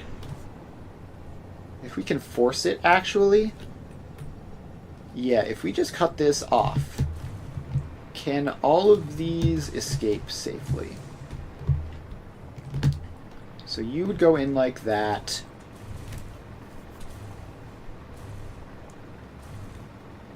You are both able to go out that way. And are you both able to go in that way?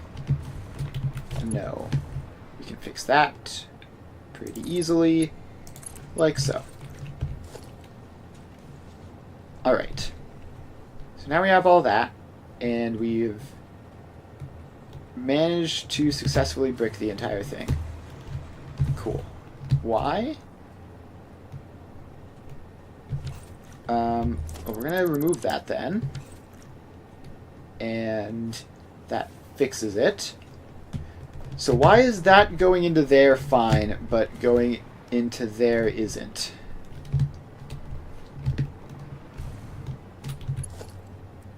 Let's try rebuilding it and see what the complaint is specifically. It's going to be loops into itself. Yeah, it's loops into itself. So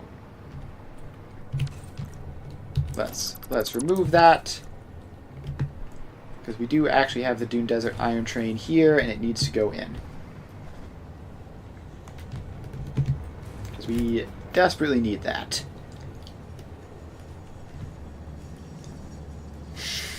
Alright, what are we supposed to do about that? Why is that loops into itself? All the rest of this is perfectly happy to do that. Except for this station, which freaks out if you try.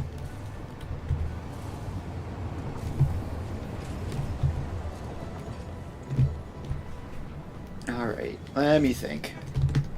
What is the difference?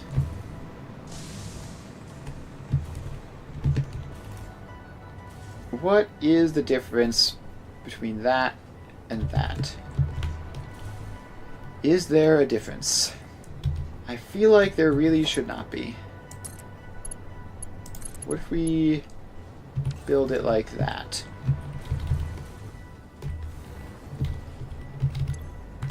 Alright, it's still insisting that it loops into itself. Okay, I think I figured it out. Is this line the problem? If we just take that signal out. Okay, now this whole thing is one giant section and it all works.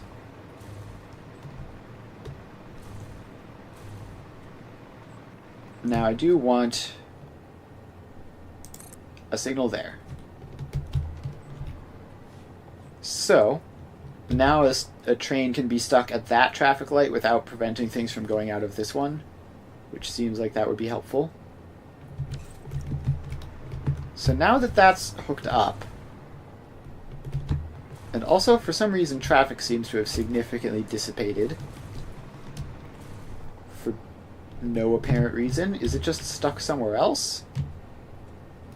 No, there just aren't that many trains out right now. Well, I mean, that's a good thing, obviously. It means that whatever train shows up next is gonna get a lot of iron. That's mod engines. I wonder if I just have to, like, turn some of these old project parts off. I really don't want to have to do that, but it might be more convenient to do that.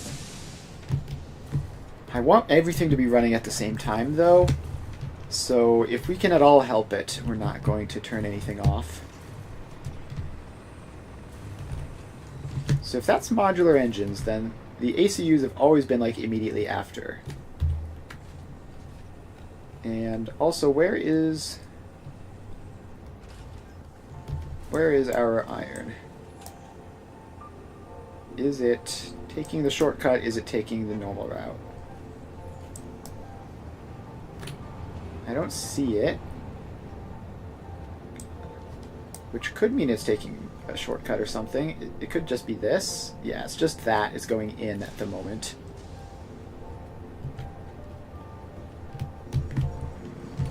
Alright. Iron supply in this station is now depleted. And this random train, HMF iron, is now filling up and going to take all of the iron ore. So it's going to take a very long time for this to equalize out, unless we have a ton of spare iron ore going in, which I don't think we do. I think we just have the one train doing it. Alright, so that train is going to leave with nearly all of our iron. Apparently there was like 5 or 6 spare in each.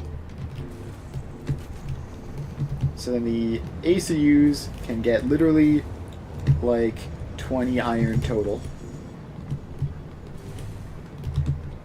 which is not ideal. And then the Dune Desert train is coming down this way, and it looks like it isn't planning on taking the shortcut. Alright, so if it isn't going to be taking the shortcut, I think we might need to force it. So the way we can force it is we just chop and chop. Alright, have fun recalculating. Okay, this train we need to let out, I guess, because it was too far along the path. It had already turned this way by the time we put that in.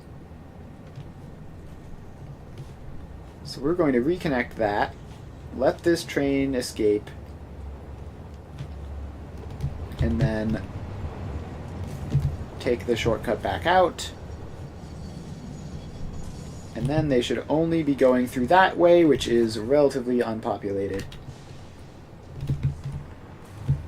And that should disperse traffic a lot, because iron is like one of our busiest trains.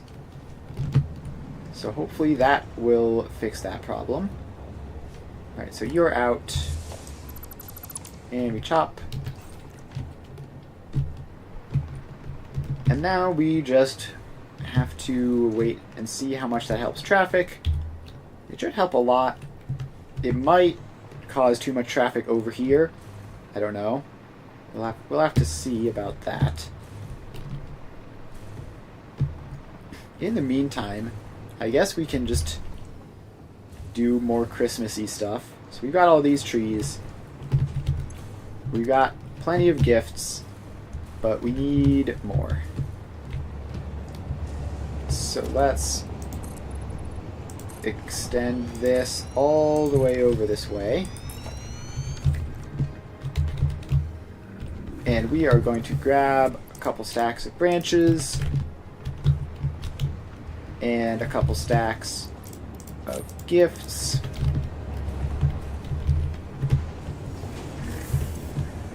And I don't think we actually need snow for this, right? These are...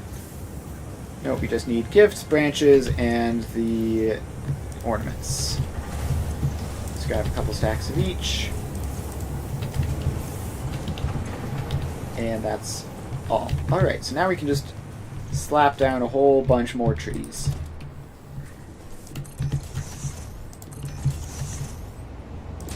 Wait, these are facing backwards, or sideways or something. We don't want them facing backwards or sideways or something. We want them facing forward so that we can connect them to this giant row of mergers. And these are 15 each. So this is going to be, you know, a good solid amount of ornaments. Might as well just keep going. I picked up all of these ornaments, and I may as well place all of them. Alright, so now we have that. Now we just have to merge them all up. And we have to make sure that this is in line with that.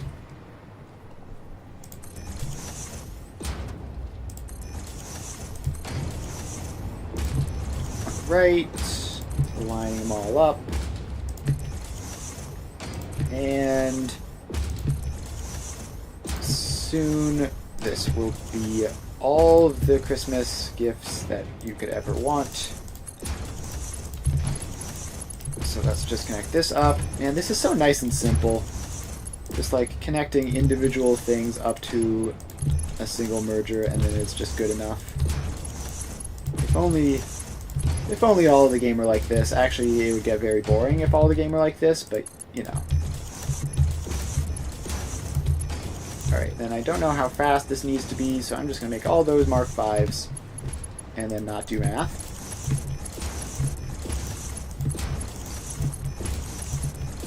Because this is Christmas. You're not supposed to do math on Christmas.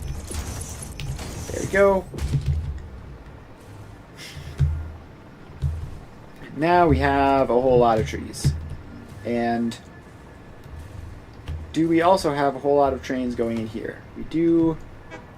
We did get this train, so we know that we haven't completely broken it. It is possible to access this via the shortcut.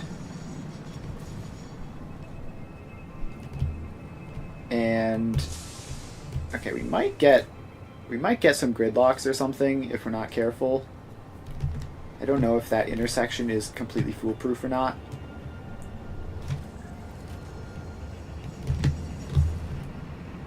But it hopefully will be fine for what we're using it for.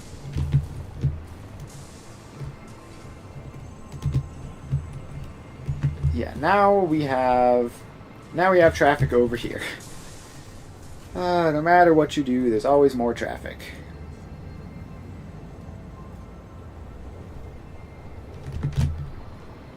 The urge to tear out the train system and rebuild it grows. I might do that at some point. I also might just try to replace some of the lower quantity things with drones, because if there's just less trains on the system, then that will also help improve things somewhat. Okay, this, I don't know how I wasn't paying attention, but this is filling with iron and outputting it over here as intended. Alright. Hopefully the iron system is doing better now. We just have lots of empty trains going into this still, which is not ideal at all. What are you doing? Auto miner iron? Really? Those trains needed to get resupplies? Neither of those trains uses much iron at all.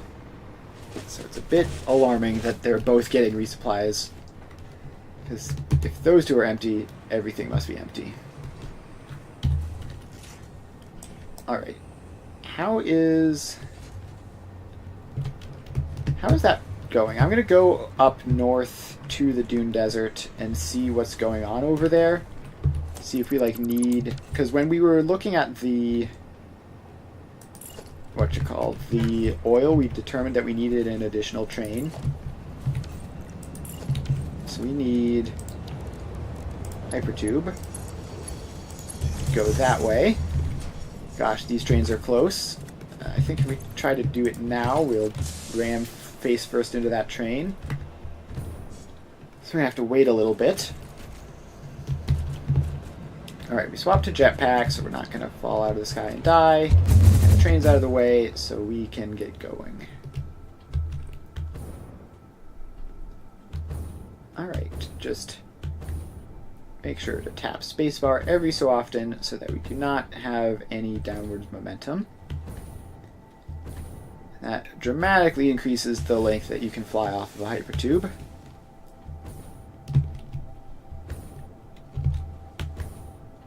Alright, here we are. And now that we're here, we can swap back to hoverpack, although we might be swapping back and forth a bit while we're here.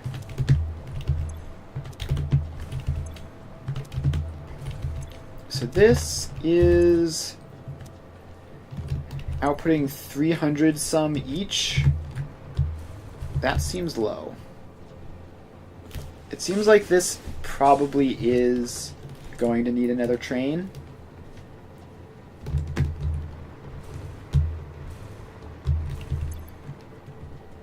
Let's see here. How much input even is this? These look like mostly full Mark V belts. Okay, this one is a Mark IV belt for some reason.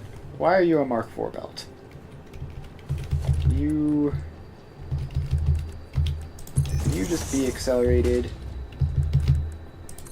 And I assume that there's Mark IV belts elsewhere along that line.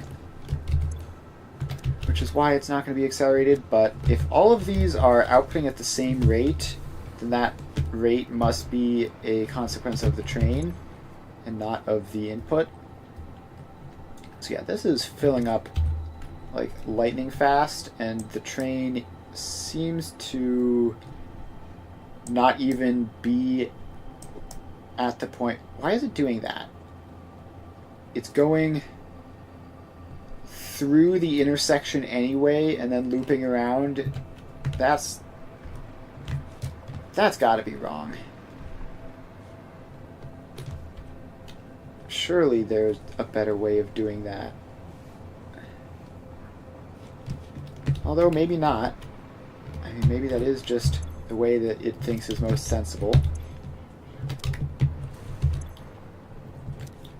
Alright, yeah, we need at least one more train here, possibly two more. So we go train 1, 2, 3, 4, and 5. So you are going to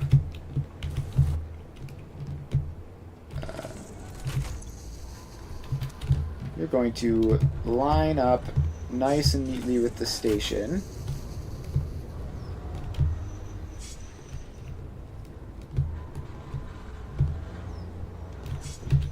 And you're going to get a batch just manually to make sure that it's full when it starts making the journey. And I think this will just straight up double the amount of iron we have available, because previously it was limited by the train capacity and by a significant margin. So if there's 2 trains, then it should be doubled. So this is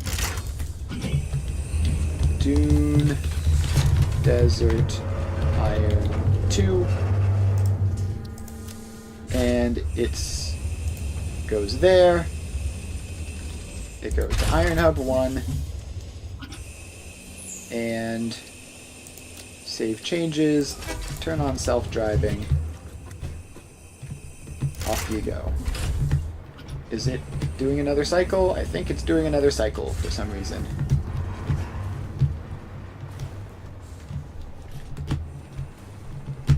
Alright, it can do that if it wants. Maybe just this front one wasn't full for some reason. Yeah, okay, it looks like the front... This one isn't getting nearly as much as the rest of them. So let's make sure that... Let's make sure that that isn't going to be a problem. So we're going to pop that in, set it to overflow. So that if this one fills up, which it seems like it's one of the quicker ones, then the overflow will go into that.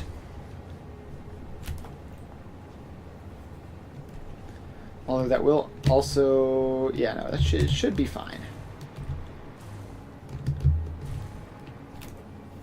It'll be fine.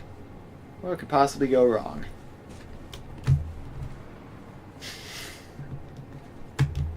So we might not be getting full value out of all of these going into that one, but again, I think it's probably going to be okay. We just need it to fill up, and then we should be good to go. Alright, so we've got that added on, and now we have to confirm, is this really what it's doing? Where's that train that I just sent off? It's all the way down there already. And it is just going through here. Alright, so what you need is a reason to go over this way immediately. So currently, you go south from here, and then Alright, is there a good way of just, like, adding that shortcut, or is it just going to be wrong no matter what? I think it might just be wrong no matter what. Let's just get into the hypertube, launch ourselves back, and then see what we can see from the air. Alright, so we want it to go that way and then in through there. Instead, it's going that way and around. It feels like that path should be shorter anyways.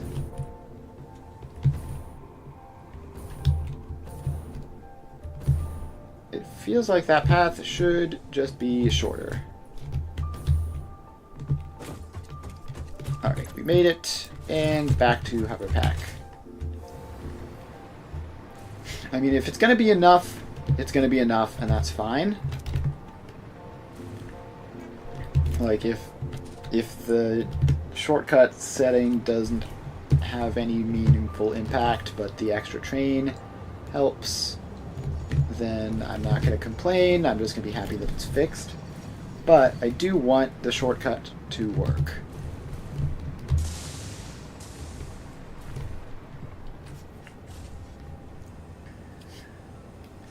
Okay, why is that train just waiting there for so long? That was a weirdly long wait at that stop, considering there's nothing in sight. I don't know, maybe it thought it saw something that I missed.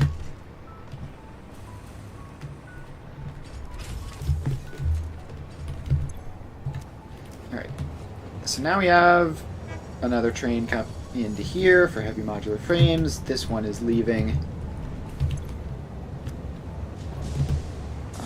I think we're going to have to hope that this is good. The second iron train...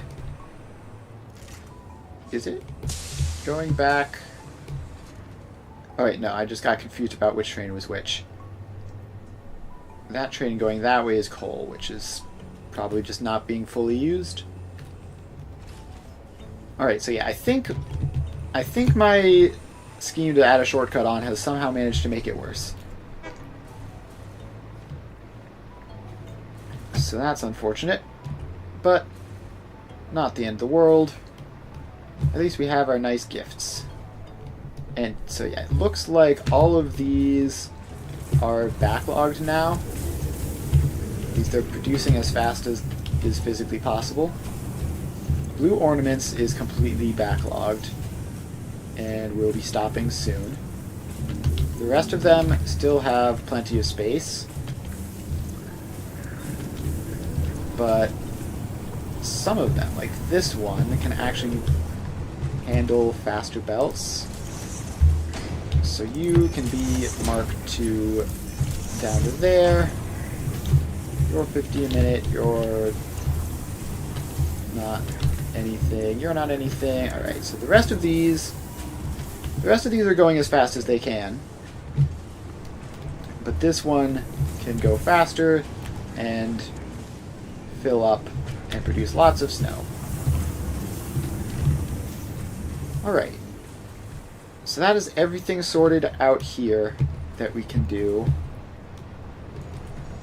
I'm not going to pick up the gifts. So hopefully the increased supply of iron will solve that problem. And I'm going to make my way back over to the ACUs and the assembly director systems that we're adding on to them.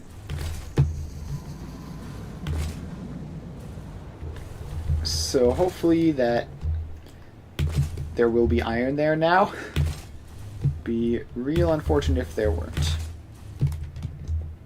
And theoretically, assuming the amount of iron throughput we have now with the second train is enough to keep up, it should eventually saturate all of the various ones and decrease traffic, because the trains only run when they absolutely need to, which is only when they're empty. So if they're transporting full loads, they'll go less often. And hopefully that will make a big improvement. Also, this is like really, really far east. Like, are we just straight up over the void at this point, or... No, we're not over the void, but we are very much over the swamp. It's easy to lose track of what's going on with the map below you when you basically never leave the sky. But we are going to get a little bit further over. And here we are. Alright, we're back, and copper is doing fine.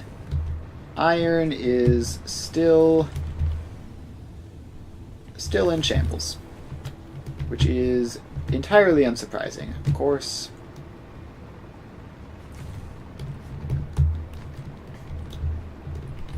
Alright, how do we fix that? So I would really rather us have enough iron. This is still recording 22 items per minute as the absolute peak of what it can manage. Which means it's still transporting just like occasional scraps of iron instead of significant train loads.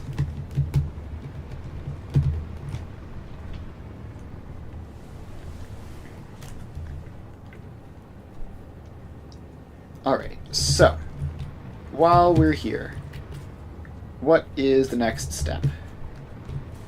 We have all the raw resources set up in theory. The iron is just embarrassingly bad at it. So the next step is, I guess we can just do the fused quick wire. That'll be nice and easy. Got the copper and the caterium right here. So we can do that down on this floor, 5 assemblers.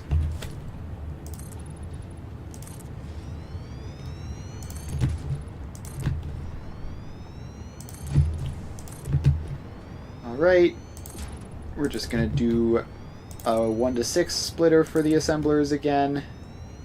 And actually, do we have, I'm pretty sure we have somewhere a blueprint for this that makes it nice and convenient. Fused quick wire. Or literally just any, yes, fused quick wire. So this blueprint will work. It'll even fit underneath that because of how insanely tall refineries are.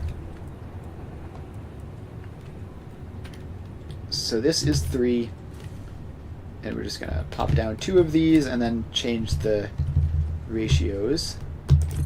So you go in. And you go in.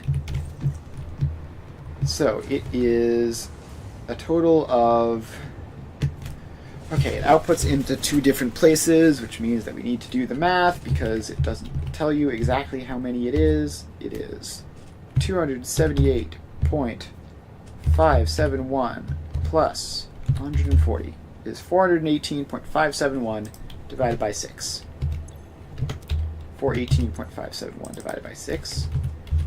571 divided by 6. There we go. Now we just paste these settings across. And we have our quick wire production. So then we just have to put the copper and the caterium in, which is going to require a little bit of extra space there. So this top one can be the caterium, I guess, just arbitrarily picking one or the other. Go in like that. And the bottom one can be the copper, which none of these belts need to be fast for that. Okay, they do actually. So each of these is 29, which means that this is going to need to be Mark II belts. And that's going to need to be Mark II belts. And then this is going to need to be a Mark III belt going into it. Wait, no, this is the caterium. The copper is this one down here, which... Wait, how does that work? Oh, right, no, okay, I'm just confusing myself relentlessly for no reason. So this is copper. These need to be Mark II belts. And I guess we actually want the smart splitter to come off of that and be center overflow right any, and then just come around and into here. Like that. And then we have our Caterium, which is much smaller. So you just come around there, in there, and up, and in.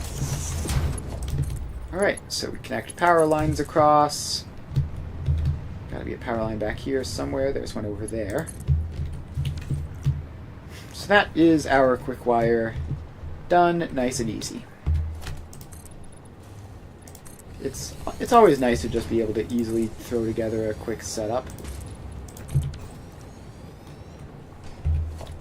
Alright, so then we have our sink, which needs more space over this way, because of course it does. And then that goes into it, and power line goes across to there. Alright, so the copper is trickling in. It's hard to say if it's going fast enough. It should be 174, which should be like Mark III. Let's actually make this Mark III instead of this ridiculous Mark V belt that I have here. There we go. So Caterium is making its way up, and these are starting to turn green. Very cool. So that is quick wire. Alright, so we've done basically the whole section of the plan that I was looking at. So we just need to take some of that quick wire and some of the plastic, most of the plastic, make Caterium circuit boards, then take the rest of the quick wire and the circuit boards and the rubber to make Caterium computers, and then that will be one of the inputs to the adaptive control units. Then, after that, we have the automated wiring, which is going to be a massive amount of wire mostly, and the heavy modular frames, which will just be some random scraps that I have lying around basically. Alright, making good progress, making good progress. I would love for the iron to fix itself at any point, but probably optimistic. We might have to go in and add even more to the iron setup next time. Alright, this has somehow gone down to like 10 and 11 items per minute, which is literally half what it was previously, and it's actually super inconsistent between all of these, which is strange. But I think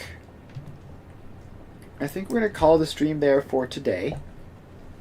So hopefully our iron can catch back up. It's just going to take a while of that cycling, because we have a lot of buffers to fill before they start only taking the correct amount of iron, which is one of the things that I really dislike about trains in this, is that there's just no way of controlling their throughput.